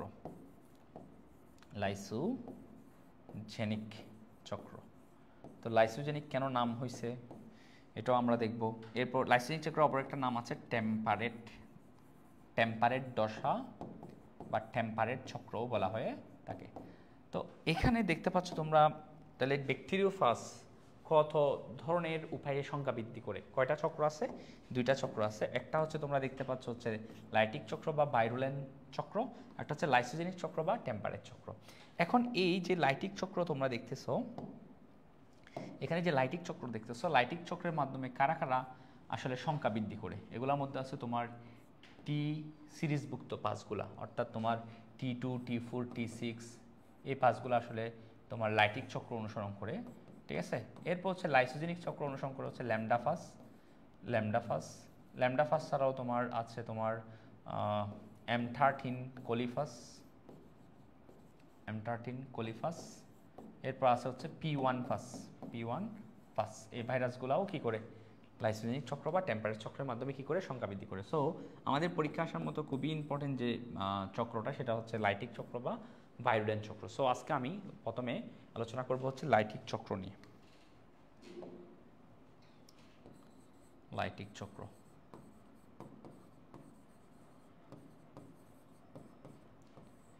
চক্র খুবই ইম্পর্টেন্ট, পরীক্ষা আসার মতো টপিক। এবং এই লাইটিক চক্রের মধ্যে আমরা দেখব হচ্ছে প্রতিটা বিষয় খুবই সহজ, ঠিক আছে, চিত্রসহ আঁকতে হয়, সিম্পল খুব ব্যাখ্যা দিতে হয়, খুবই সহজ বিষয় যদি আমরা একটু বুঝি। এখন লাইটিক চক্র আমরা জানি, তোমাদেরকে যদি একটু বলি যে ব্যাকটেরিওফাজ ভাইরাসগুলো আমরা মূলত পড়তেছি কি ব্যাকটেরিওফাজ ভাইরাসের সংখ্যা বৃদ্ধি। সুতরাং বোঝাই যাচ্ছে ব্যাকটেরিওফাজ ভাইরাসগুলো কাদেরকে আক্রমণ করবে, ব্যাকটেরিয়াকে আক্রমণ করে সংখ্যা বৃদ্ধি করবে। সো এইখানেও আমরা যে পড়বো এখন লাইটিক চক্রের মধ্যে আমরা দেখবো হচ্ছে মূলত T2 ভাইরাসের লাইটিক চক্রের মাধ্যমে কিভাবে সংখ্যা বৃদ্ধি করে এটা দেখব। এখন আসো, প্রথমে T2 ভাইরাস সংখ্যা বৃদ্ধি করার জন্য ইকোলাই ব্যাকটেরিয়াকে আক্রমণ করে। কাকে আক্রমণ করে? E. coli bacteria. আমরা একটা ইকোলাই ব্যাকটেরিয়া এখানে ড্র করি, ধরো এটা হচ্ছে ইকোলাই ব্যাকটেরিয়া, ইকোলাই বা ইশেরেশিয়া কোলাই, ঠিক আছে, ইকোলাই ব্যাকটেরিয়া। সো এই ইকোলাই ব্যাকটেরিয়ার মধ্যে অবশ্যই তার একটা কি আছে, জেনেটিক ম্যাটেরিয়াল আছে বা ডিএনএ আছে এখানে। এটা হচ্ছে কার ডিএনএ? এটা হচ্ছে ব্যাকটেরিয়াল ডিএনএ, সেজন্য আমরা এটাকে বলবো ব্যাকটেরিয়াল ডিএনএ। এখন আসো, এই ইকোলাই ব্যাকটেরিয়াকে কে আক্রমণ করবে? এই ইকোলাই ব্যাকটেরিয়াকে আক্রমণ করবে T2 ব্যাকটেরিওফাজ। চলো আমরা একটা T2 ব্যাকটেরিওফাজ ড্র করি যেটা তাকে আক্রমণ করবে। সো এটা হচ্ছে T2 ব্যাকটেরিওফাজ।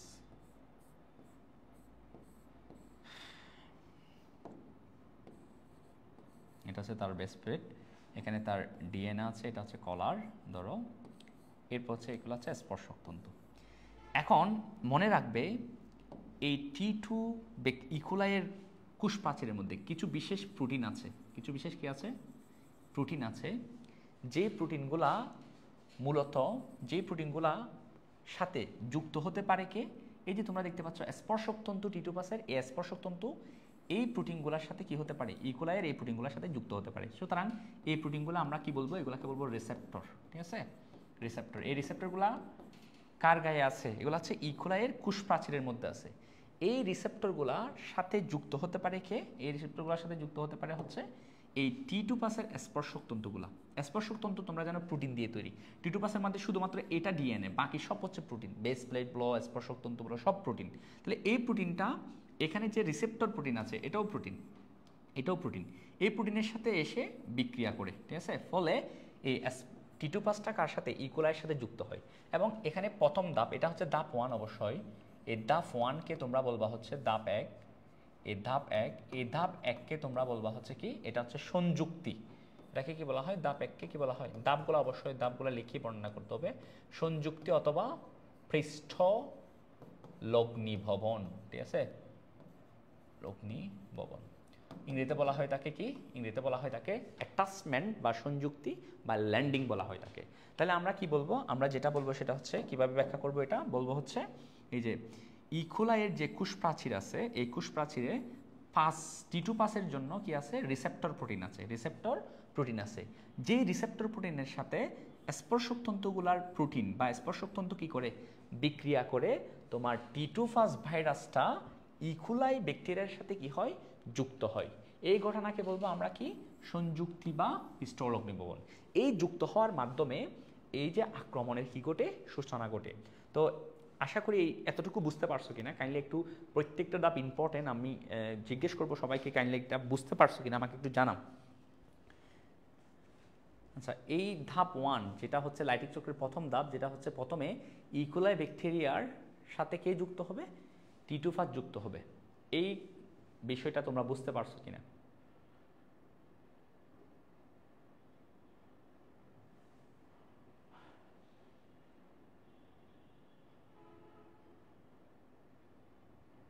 আচ্ছা, ইমরি মারওয়ার বললো বুঝছি স্যার।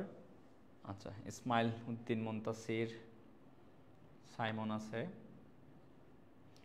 কামরুন নাহার, আচ্ছা, নাদিয়া শাকাওয়াত, আচ্ছা, শরীফ আলম, সাদিয়া, আচ্ছা, যারা আছো বুঝতেছো বলছো, ইস্তা সুলতানা, ঠিক আছে, খুব মনোযোগী হও, মনোযোগী হলে তাহলে বুঝতে পারবা। তাহলে এটা হচ্ছে তোমার কি গেল, ধাপ 1, সংযুক্তিকরণ বা পৃষ্ঠলগ্নিভবন। তাহলে এই ধাপ 1টা যদি আমি একটু বলি, বলবা হচ্ছে ইকোলাইয়ের কোষ প্রাচীরে T2 পাসের জন্য এখানে রিসেপ্টর প্রোটিন আছে, যেই রিসেপ্টর প্রোটিনের সাথে T2 পাস ভাইরাসের স্পর্শক তন্তুগুলো এসে বিক্রিয়ার মাধ্যমে এখানে যুক্ত হয়ে যায়। এটাকে বলতেছে কি, সংযুক্তি বা পৃষ্ঠলগ্নিভবন বা অ্যাটাচমেন্ট বা ল্যান্ডিং।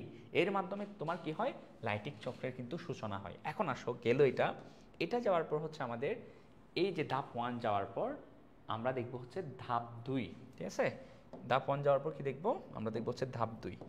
এখন এই ধাপ 2 এর মধ্যে আসলে কি ঘটে,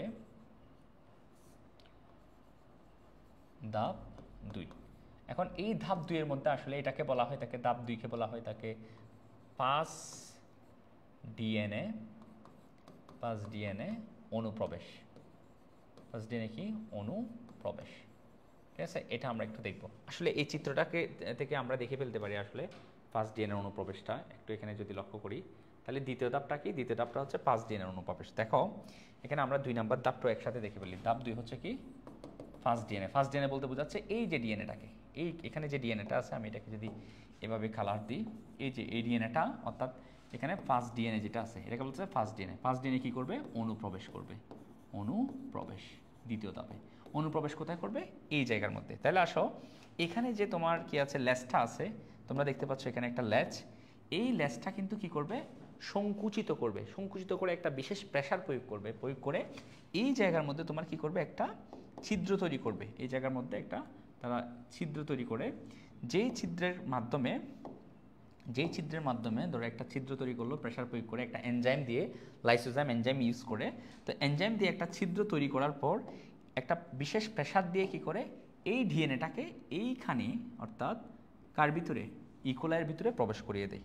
তাহলে কি বুঝলা তোমরা, দেখো তোমরা বলবা কি এই যে ধাপ 2 এর মধ্যে 5 ডিএনএর অনুপ্রবেশ, এই ধাপের মধ্যে কি দেখবো আমরা 5 এখানে বলবো 5 ডিএনএ অনুপ্রবেশ, 5 ডিএনএ অনুপ্রবেশ। তো ডিএনএটা কি করবা, লেজটাকে সংকুচিত করে একটা বিশেষ শক্তি প্রয়োগের মাধ্যমে তোমার কোষপ্রাচীর, কার কোষপ্রাচীরে, ইকোলাইয়ের কোষপ্রাচীরে একটা ছিদ্র করবে। এই ছিদ্র করার মাধ্যমে এখান থেকে ডিএনএটা কোথায় প্রবেশ করে দিল, এই যে ব্যাকটেরিয়ার, ইকোলাই ব্যাকটেরিয়ার কিসে, সাইটোপ্লাজমে এখানে প্রবেশ করিয়ে দিল এই ডিএনএটাকে, ঠিক আছে। এবং বাইরে কি পড়ে থাকবে, বাইরে পড়ে থাকবে শুধুমাত্র কি এই শূন্য প্রোটিন ক্যাপসিডটা টিটোপাসের বাইরে পড়ে থাকবে, ঠিক আছে। এখন এটা তোমার এটার আর কোনো কাজ নাই, যেহেতু এটা ডিএনএ বিহীন। ডিএনএটা কোথায় ঢুকিয়ে দিল, প্রবেশ করিয়ে দিল, এটা হচ্ছে ইকোলাইয়ের ভিতরে প্রবেশ করে দিল। তাহলে আমরা ধাপ 2 দেখলাম, ঠিক আছে। এটা গেল ধাপ 2, ধাপ 1 এবং ধাপ 2 গেল। এবং ধাপ 3 যদি আমরা একটু বলি, ধাপ 3 সেগুলো একটু মুছে দিই আমরা। ধাপ 3 এর মধ্যে হচ্ছে কি, ধাপ 3টা হচ্ছে কি, ধাপ 3 হচ্ছে কি প্রতিলিপন, প্রতিলিপন। এখন প্রতিলিপনটা কি দেখো, এখানে তোমরা দেখতে পাচ্ছ, এখানে তোমরা দেখতে পাচ্ছ এটা হচ্ছে তোমার কার ডিএনএ, এই ডিএনএটা হচ্ছে তোমার কার, এটা হচ্ছে ভাইরাসের ডিএনএ, এটা ধরো ভাইরাসের ডিএনএ। এখন এই ভাইরাসের ডিএনএটা কি করবে,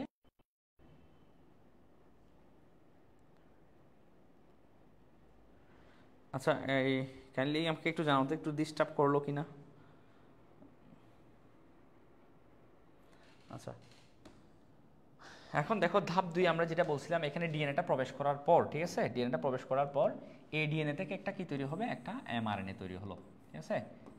ডিএনএ থেকে একটা এমআরএনএ, এই এমআরএনএ থেকে তারপর কি তৈরি হবে, তারপর তৈরি হবে প্রোটিন। এটা কি তৈরি হবে, এমআরএনএ থেকে একটা প্রোটিন তৈরি হবে, খেয়াল করো। তাহলে এই যে তোমার এই ডিএনএটা এখানে ঢুকলো, এই ডিএনএ থেকে তোমার তৈরি করবো হচ্ছে এমআরএনএ, এমআরএনএ থেকে কি তৈরি করলো, প্রোটিন তৈরি করলো। দেখো তাহলে বলো তো এই যে প্রোটিনটা, এটা কার প্রোটিন হবে, এটা কার হয়ে কাজ করবে এই প্রোটিনটা, অবশ্যই ভাইরাসের হয়ে, কারণ হচ্ছে ভাইরাসের ডিএনএ থেকে এই প্রোটিনটা তৈরি হলো, ঠিক আছে।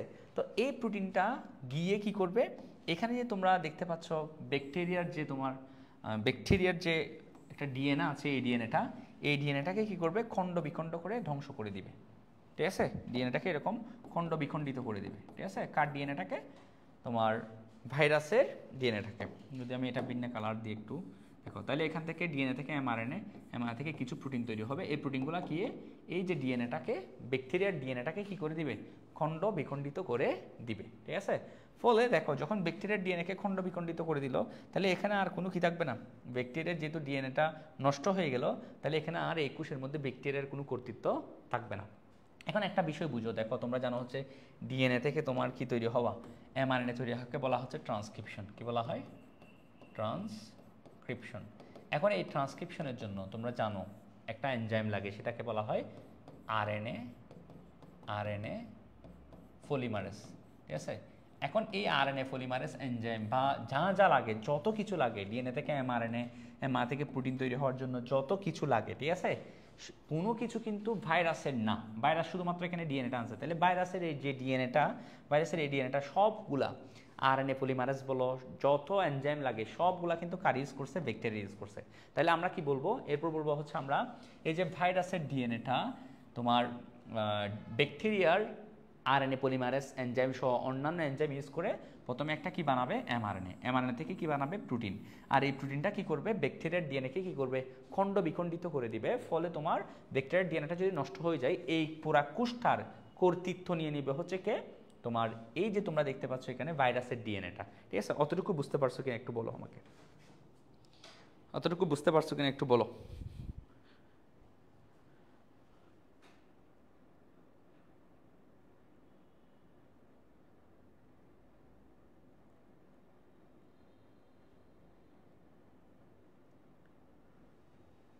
তোমরা এতটুকু ব্যাপার বুঝতে পারছো কিনা, নাকি আবার বলবো, একটু বলো তো আমাকে।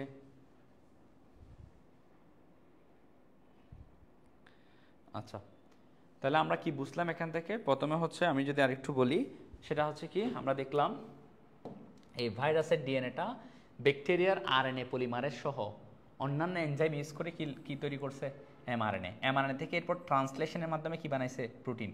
আমরা জানি ডিএনএ থেকে এমআরএনএ ট্রান্সক্রিপশন, এমআরএনএ থেকে প্রোটিন বানায় হচ্ছে কিসের মাধ্যমে, ট্রান্সলেশনের মাধ্যমে প্রোটিন তৈরি করছে। আর যে প্রোটিনটা তৈরি করলো সেটা কার হয়ে কাজ করবে, যেহেতু এটা ভাইরাসের ডিএনএ, ভাইরাসের ডিএনএ থেকে প্রোটিন তৈরি হলো, তাহলে এই প্রোটিনটা ভাইরাসের হয়ে কাজ করবে এবং ভাইরাসের হয়ে কাজ করে সে কার ডিএনএকে ধ্বংস করছে, ব্যাকটেরিয়ার ডিএনএকে কী করছে, ধ্বংস করছে। তাহলে ধ্বংস করার পর এখন এখানে ব্যাকটেরিয়ার ডিএনএ থাকবে না, এখানে সমগ্র কর্তৃত্বকে নিয়ে নিবে, বলো এখানে সব কর্তৃত্ব নিয়ে নিবে হচ্ছে তোমার কি, এই যে তোমার ভাইরাসের যে ডিএনএটা আছে, এই ভাইরাসের এই ডিএনএটা সমগ্র কি নিয়ে নিবে, পুরা সেলের কি নিয়ে নিবে, কর্তৃত্ব নিয়ে নিবে। এখন সেলের মধ্যে যা কিছু আছে, যত কিছু আছে সবগুলা ও ইউজ করবে, ঠিক আছে। এখন এই ডিএনএটা কি করবে, এরপর দেখো এই ডিএনএটা তার চমক দেখাবে। এখন দেখো এখানে কি করবে, এখন ডিএনএটা তার জন্য অনেকগুলা ডিএনএর কপি তৈরি করবে, সে নিজের জন্য অনেকগুলা ডিএনএ কপি তৈরি করবে, ঠিক আছে, অনেক কপি তৈরি করবে। যেহেতু এখানে এই ধাপের নাম হচ্ছে প্রতিলিপন, অনেক কপি তৈরি করবে। অনেক কপি তৈরি করার পর এই ব্যাকটেরিয়ার জন্য তার নিজের ভাইরাসের জন্য মাথা তৈরি করবে, মাথার জন্য প্রোটিন তৈরি করবে, লেজ তৈরি করবে, ঠিক আছে, বেস প্লেট তৈরি করবে, স্পর্শক তন্তু তৈরি করবে, ঠিক আছে, তারপর কলার তৈরি করবে, মানে সব কিছু মাথা লেজ এগুলোর জন্য সবগুলোর জন্য আলাদা আলাদাভাবে প্রোটিন তৈরি করবে এবং এবং নিজের ডিএনএও তৈরি করবে। তাহলে আমি কি বললাম দেখো, প্রতিলিপনের মধ্যে কি কি বলবা তুমি, যদি আমি একটু রিপিট করি, বলবা হচ্ছে ভাইরাসের ডিএনএটা, কার ডিএনএ, ভাইরাসের ডিএনএটা ব্যাকটেরিয়ার আরএনএ পলিমারেজ ব্যবহার করে, ঠিক আছে, নিজের জন্য এমআরএনএ তৈরি করে, এমআরএনএ থেকে প্রোটিন তৈরি করে এবং এই প্রোটিনটা ব্যাকটেরিয়ার ডিএনএটাকে কি করে দিল, ধ্বংস করে দেয়, ঠিক আছে। ধ্বংস করে দেওয়ার পর এই ভাইরাল ডিএনএটা সমগ্র ব্যাকটেরিয়ার কোষের তোমার কি নিয়ে নেয়, কর্তৃত্ব নিয়ে নেয় এবং এই ডিএনএটা এখন ব্যাকটেরিয়ার সব কিছু ইউজ করবে, ঠিক আছে, ব্যাকটেরিয়ার জন্য না, তার নিজের জন্য ইউজ করে কি করবে, এই ডিএনএ থেকে আরও অনেকগুলা ডিএনএ কপি বানাবে তার ভাইরাসের জন্য এবং কপি বানিয়ে এখানে অনেকগুলা তোমার কি তৈরি করবে, মাথা লেজ বেস প্লেট স্পর্শক তন্তু স্পাইক এগুলোর জন্য প্রোটিনগুলো কি করবে, তৈরি করবে। আশা করি অতটুকু তোমরা বুঝতে পারছো। তাহলে আমরা দ্বিতীয় ধাপ 3 নাম্বার ধাপ গেলাম, 3 নাম্বার ধাপ বুঝতে পারছি, ঠিক আছে। এখন 3 নাম্বার ধাপ বোঝার পর দেখো এরপর আসতেছে আমাদের কি ধাপ, এরপর আসছে আমাদের চতুর্থ ধাপ। তো ধাপ 4 যেটা আছে, ধাপ 4, এই ধাপ 4টা হচ্ছে মূলত কি, এই ধাপ 4টা হচ্ছে তোমার একত্রিতকরণ, ঠিক আছে, বা একত্রিত হওয়া, ঠিক আছে। কি একত্রিতকরণ বা ইংরেজিতে বলা হচ্ছে অ্যাসেম্বল করা, মানে কি সবগুলা এক জায়গায় নিয়ে আসে।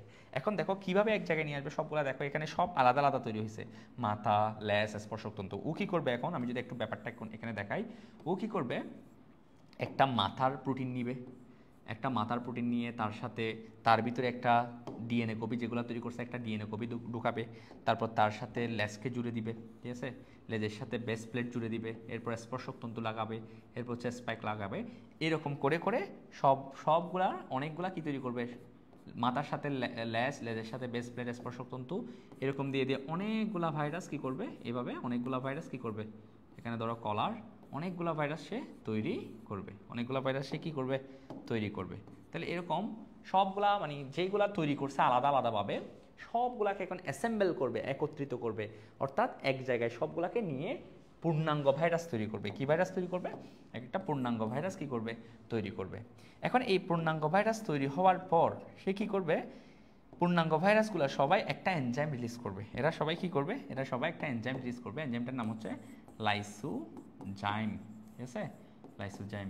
এখন লাইসো শব্দের অর্থ হচ্ছে দেখো ভাঙ্গা বা গলিয়ে ফেলা, গলন বলতে পারো, গলিয়ে ফেলা।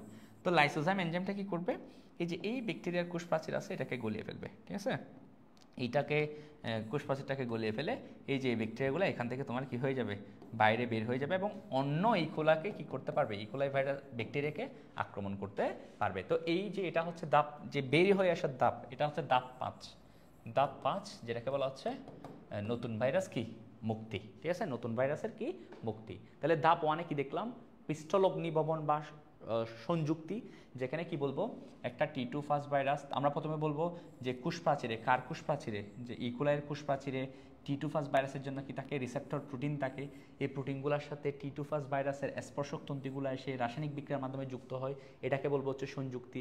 তারপর হচ্ছে 5 ডিএনএটা অনুপ্রবেশ, এখানে যে ডিএনএটা ছিল এটা কি করবে, তোমার লেজকে সংকুচিত করে বিশেষ প্রেসার প্রয়োগের মাধ্যমে এই ডিএনএটা কোথায় পাঠিয়ে দিবে, ইকোলাইয়ের কোষে পাঠিয়ে দিবে। তারপর এই ডিএনএটা কী করবে, ডিএনএ থেকে তোমার কি তৈরি করবে, ডিএনএ থেকে এমআরএনএ, এমআরএনএ থেকে প্রোটিন তৈরি করবে। আর প্রোটিনগুলো কী হিসেবে কাজ করবে, এনজাইম হিসেবে কাজ করে ব্যাকটেরিয়ার ডিএনএটাকে ধ্বংস করে দিলেও দেখছিলা। তারপর এখন আছে ভাইরাসের ডিএনএটা, ভাইরাসের ডিএনএ কী করবে, সমগ্র ব্যাকটেরিয়ার কোষের কর্তৃত্ব নিবে। এখন রাজা, সেখানে রাজত্ব করবে, ঠিক আছে। এখন এই ডিএনএটা তার নিজের জন্য অনেকগুলা ডিএনএ তৈরি করবে, সব কার জিনিস ইউজ করে, ব্যাকটেরিয়ার কোষের যত এনজাইম লাগবে সবগুলো ব্যাকটেরিয়ার কোষের ইউজ করবে, ঠিক আছে। সবগুলা ইউজ করে সে তার জন্য ডিএনএ, মাথার প্রোটিন, লেজের প্রোটিন, বেস প্লেট, স্পর্শকতন্ত্র সব বানাবে। এটাকে বলা হচ্ছে প্রতিলিপি। দেন হচ্ছে 4 নাম্বার ধাপ হচ্ছে একত্রিতকরণ, ঠিক আছে, অ্যাসেম্বল করা, ঠিক আছে। সবগুলা তাহলে একটা একটা কপি ডিএনএ, মাথা, লেজ, কলার, বেস প্লেট সবগুলো মিলে একটা ভাইরাস, পূর্ণাঙ্গ ভাইরাস তৈরি করবে। এরপর 5ম ধাপ হচ্ছে মুক্তি, নতুন ভাইরাস। তারপর হচ্ছে তারা সবাই একটা এনজাইম তৈরি করবে, লাইসোজাইম। এটাকে গলিয়ে কি করবে, এরা বাইরে বের হয়ে যাবে এবং নতুন ইকোলাইকে আক্রমণ করবে। তো তোমাদের ব্যাপারটা কেমন লাগছে এবং বুঝতে পারছো কিনা, এবং ব্যাপারটা তোমাদের কি ইন্টারেস্টিং মনে হয়েছে কিনা আমাকে একটু জানাও তো কাইন্ডলি। সবার কেমন লাগছে এই যে লাইটিক চক্র, যে একটা তোমার একটা ভাইরাস একটা ব্যাকটেরিয়াকে ধ্বংস করে কিভাবে নিজের সংখ্যা বৃদ্ধি করলো, ব্যাপারটা তোমাদের কাছে বুঝতে পারছো কিনা তোমরা, এবং কেমন লাগছে যদি একটু বলো আমাকে।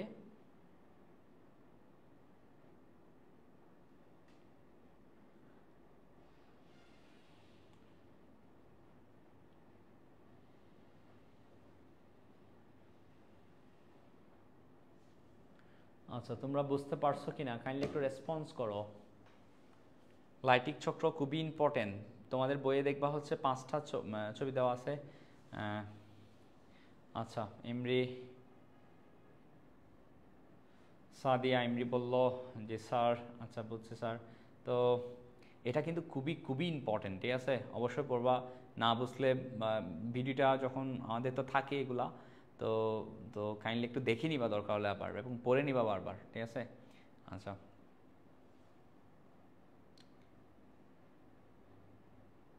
ওকে।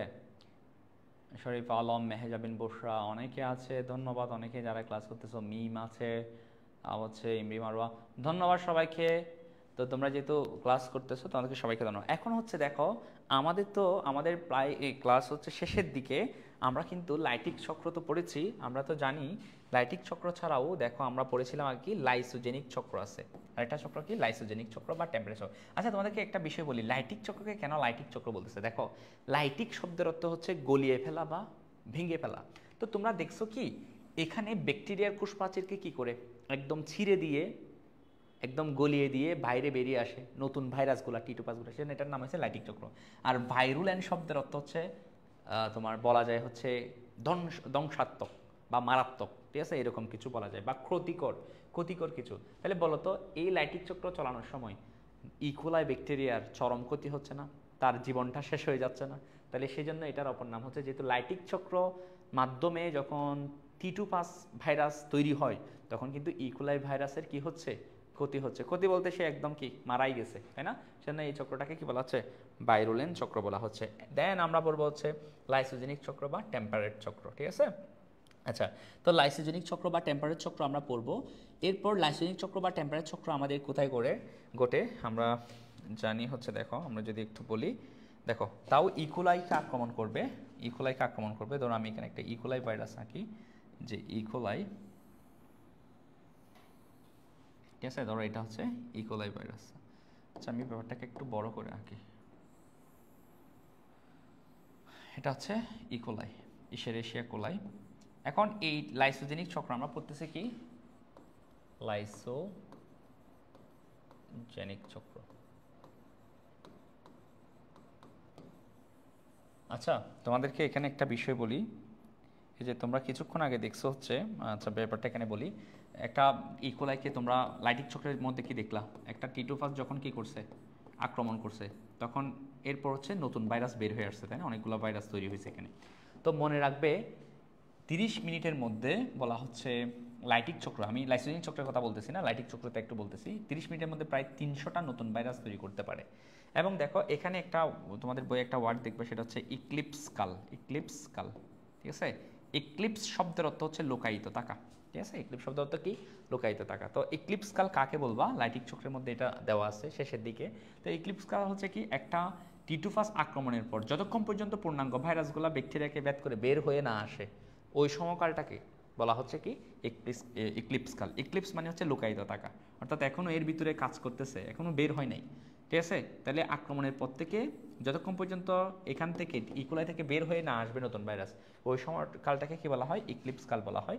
তো ইক্লিপস কাল কাকে বলে সেটা কাইন্ডলি একটু তোমরা একটু পড়ে নিও, ঠিক আছে। এটা হচ্ছে লাইটিক চক্রের মধ্যে শেষের দিকে দেওয়া আছে। আচ্ছা যাই হোক, আমরা আলোচনা করতেছিলাম হচ্ছে লাইসোজেনিক চক্র।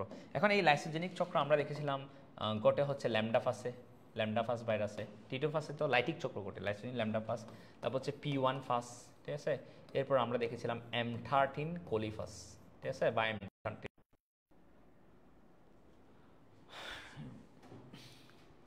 আচ্ছা, দুঃখিত, আজকে আমার মোবাইলে চার্জ চলে গেছে প্রায় শেষের দিকে। না হলে এক কাজ করি, আমরা আগামী ক্লাসে লাইসোজেনিক চক্রসহ ভাইরাসের যে গুরুত্বগুলো আছে এবং আছে হচ্ছে তোমার হ্যাপাটাইটিস বি ভাইরাস, তারপর হচ্ছে পাপায়া রিং স্পট ভাইরাস, এগুলো নিয়ে আমরা আলোচনা করব, ঠিক আছে। কি বলো সবাই?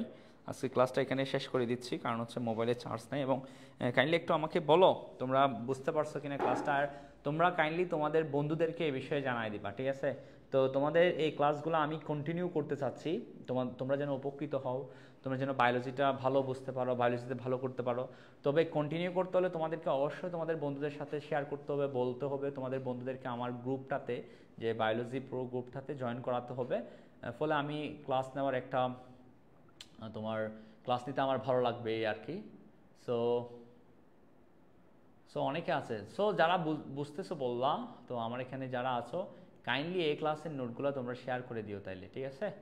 বই থেকে পড়বা, ক্লাস করবা না, শুধু সাথে বইও পড়বা, বই থেকে পড়বা, ক্লাস করবা, ঠিক আছে, নিজে নোটগুলা করবা, দেন দেখবা হচ্ছে বায়োলজিতে যেখান থেকে প্রশ্ন করা হোক তুমি পারবা, ঠিক আছে, ইনশাল্লাহ। সো সো সো সবাই ভালো থাকিও, সুস্থ থাকিও। আজকের মতো এই পর্যন্ত। যারা ছিল ধন্যবাদ। আসসালামু আলাইকুম।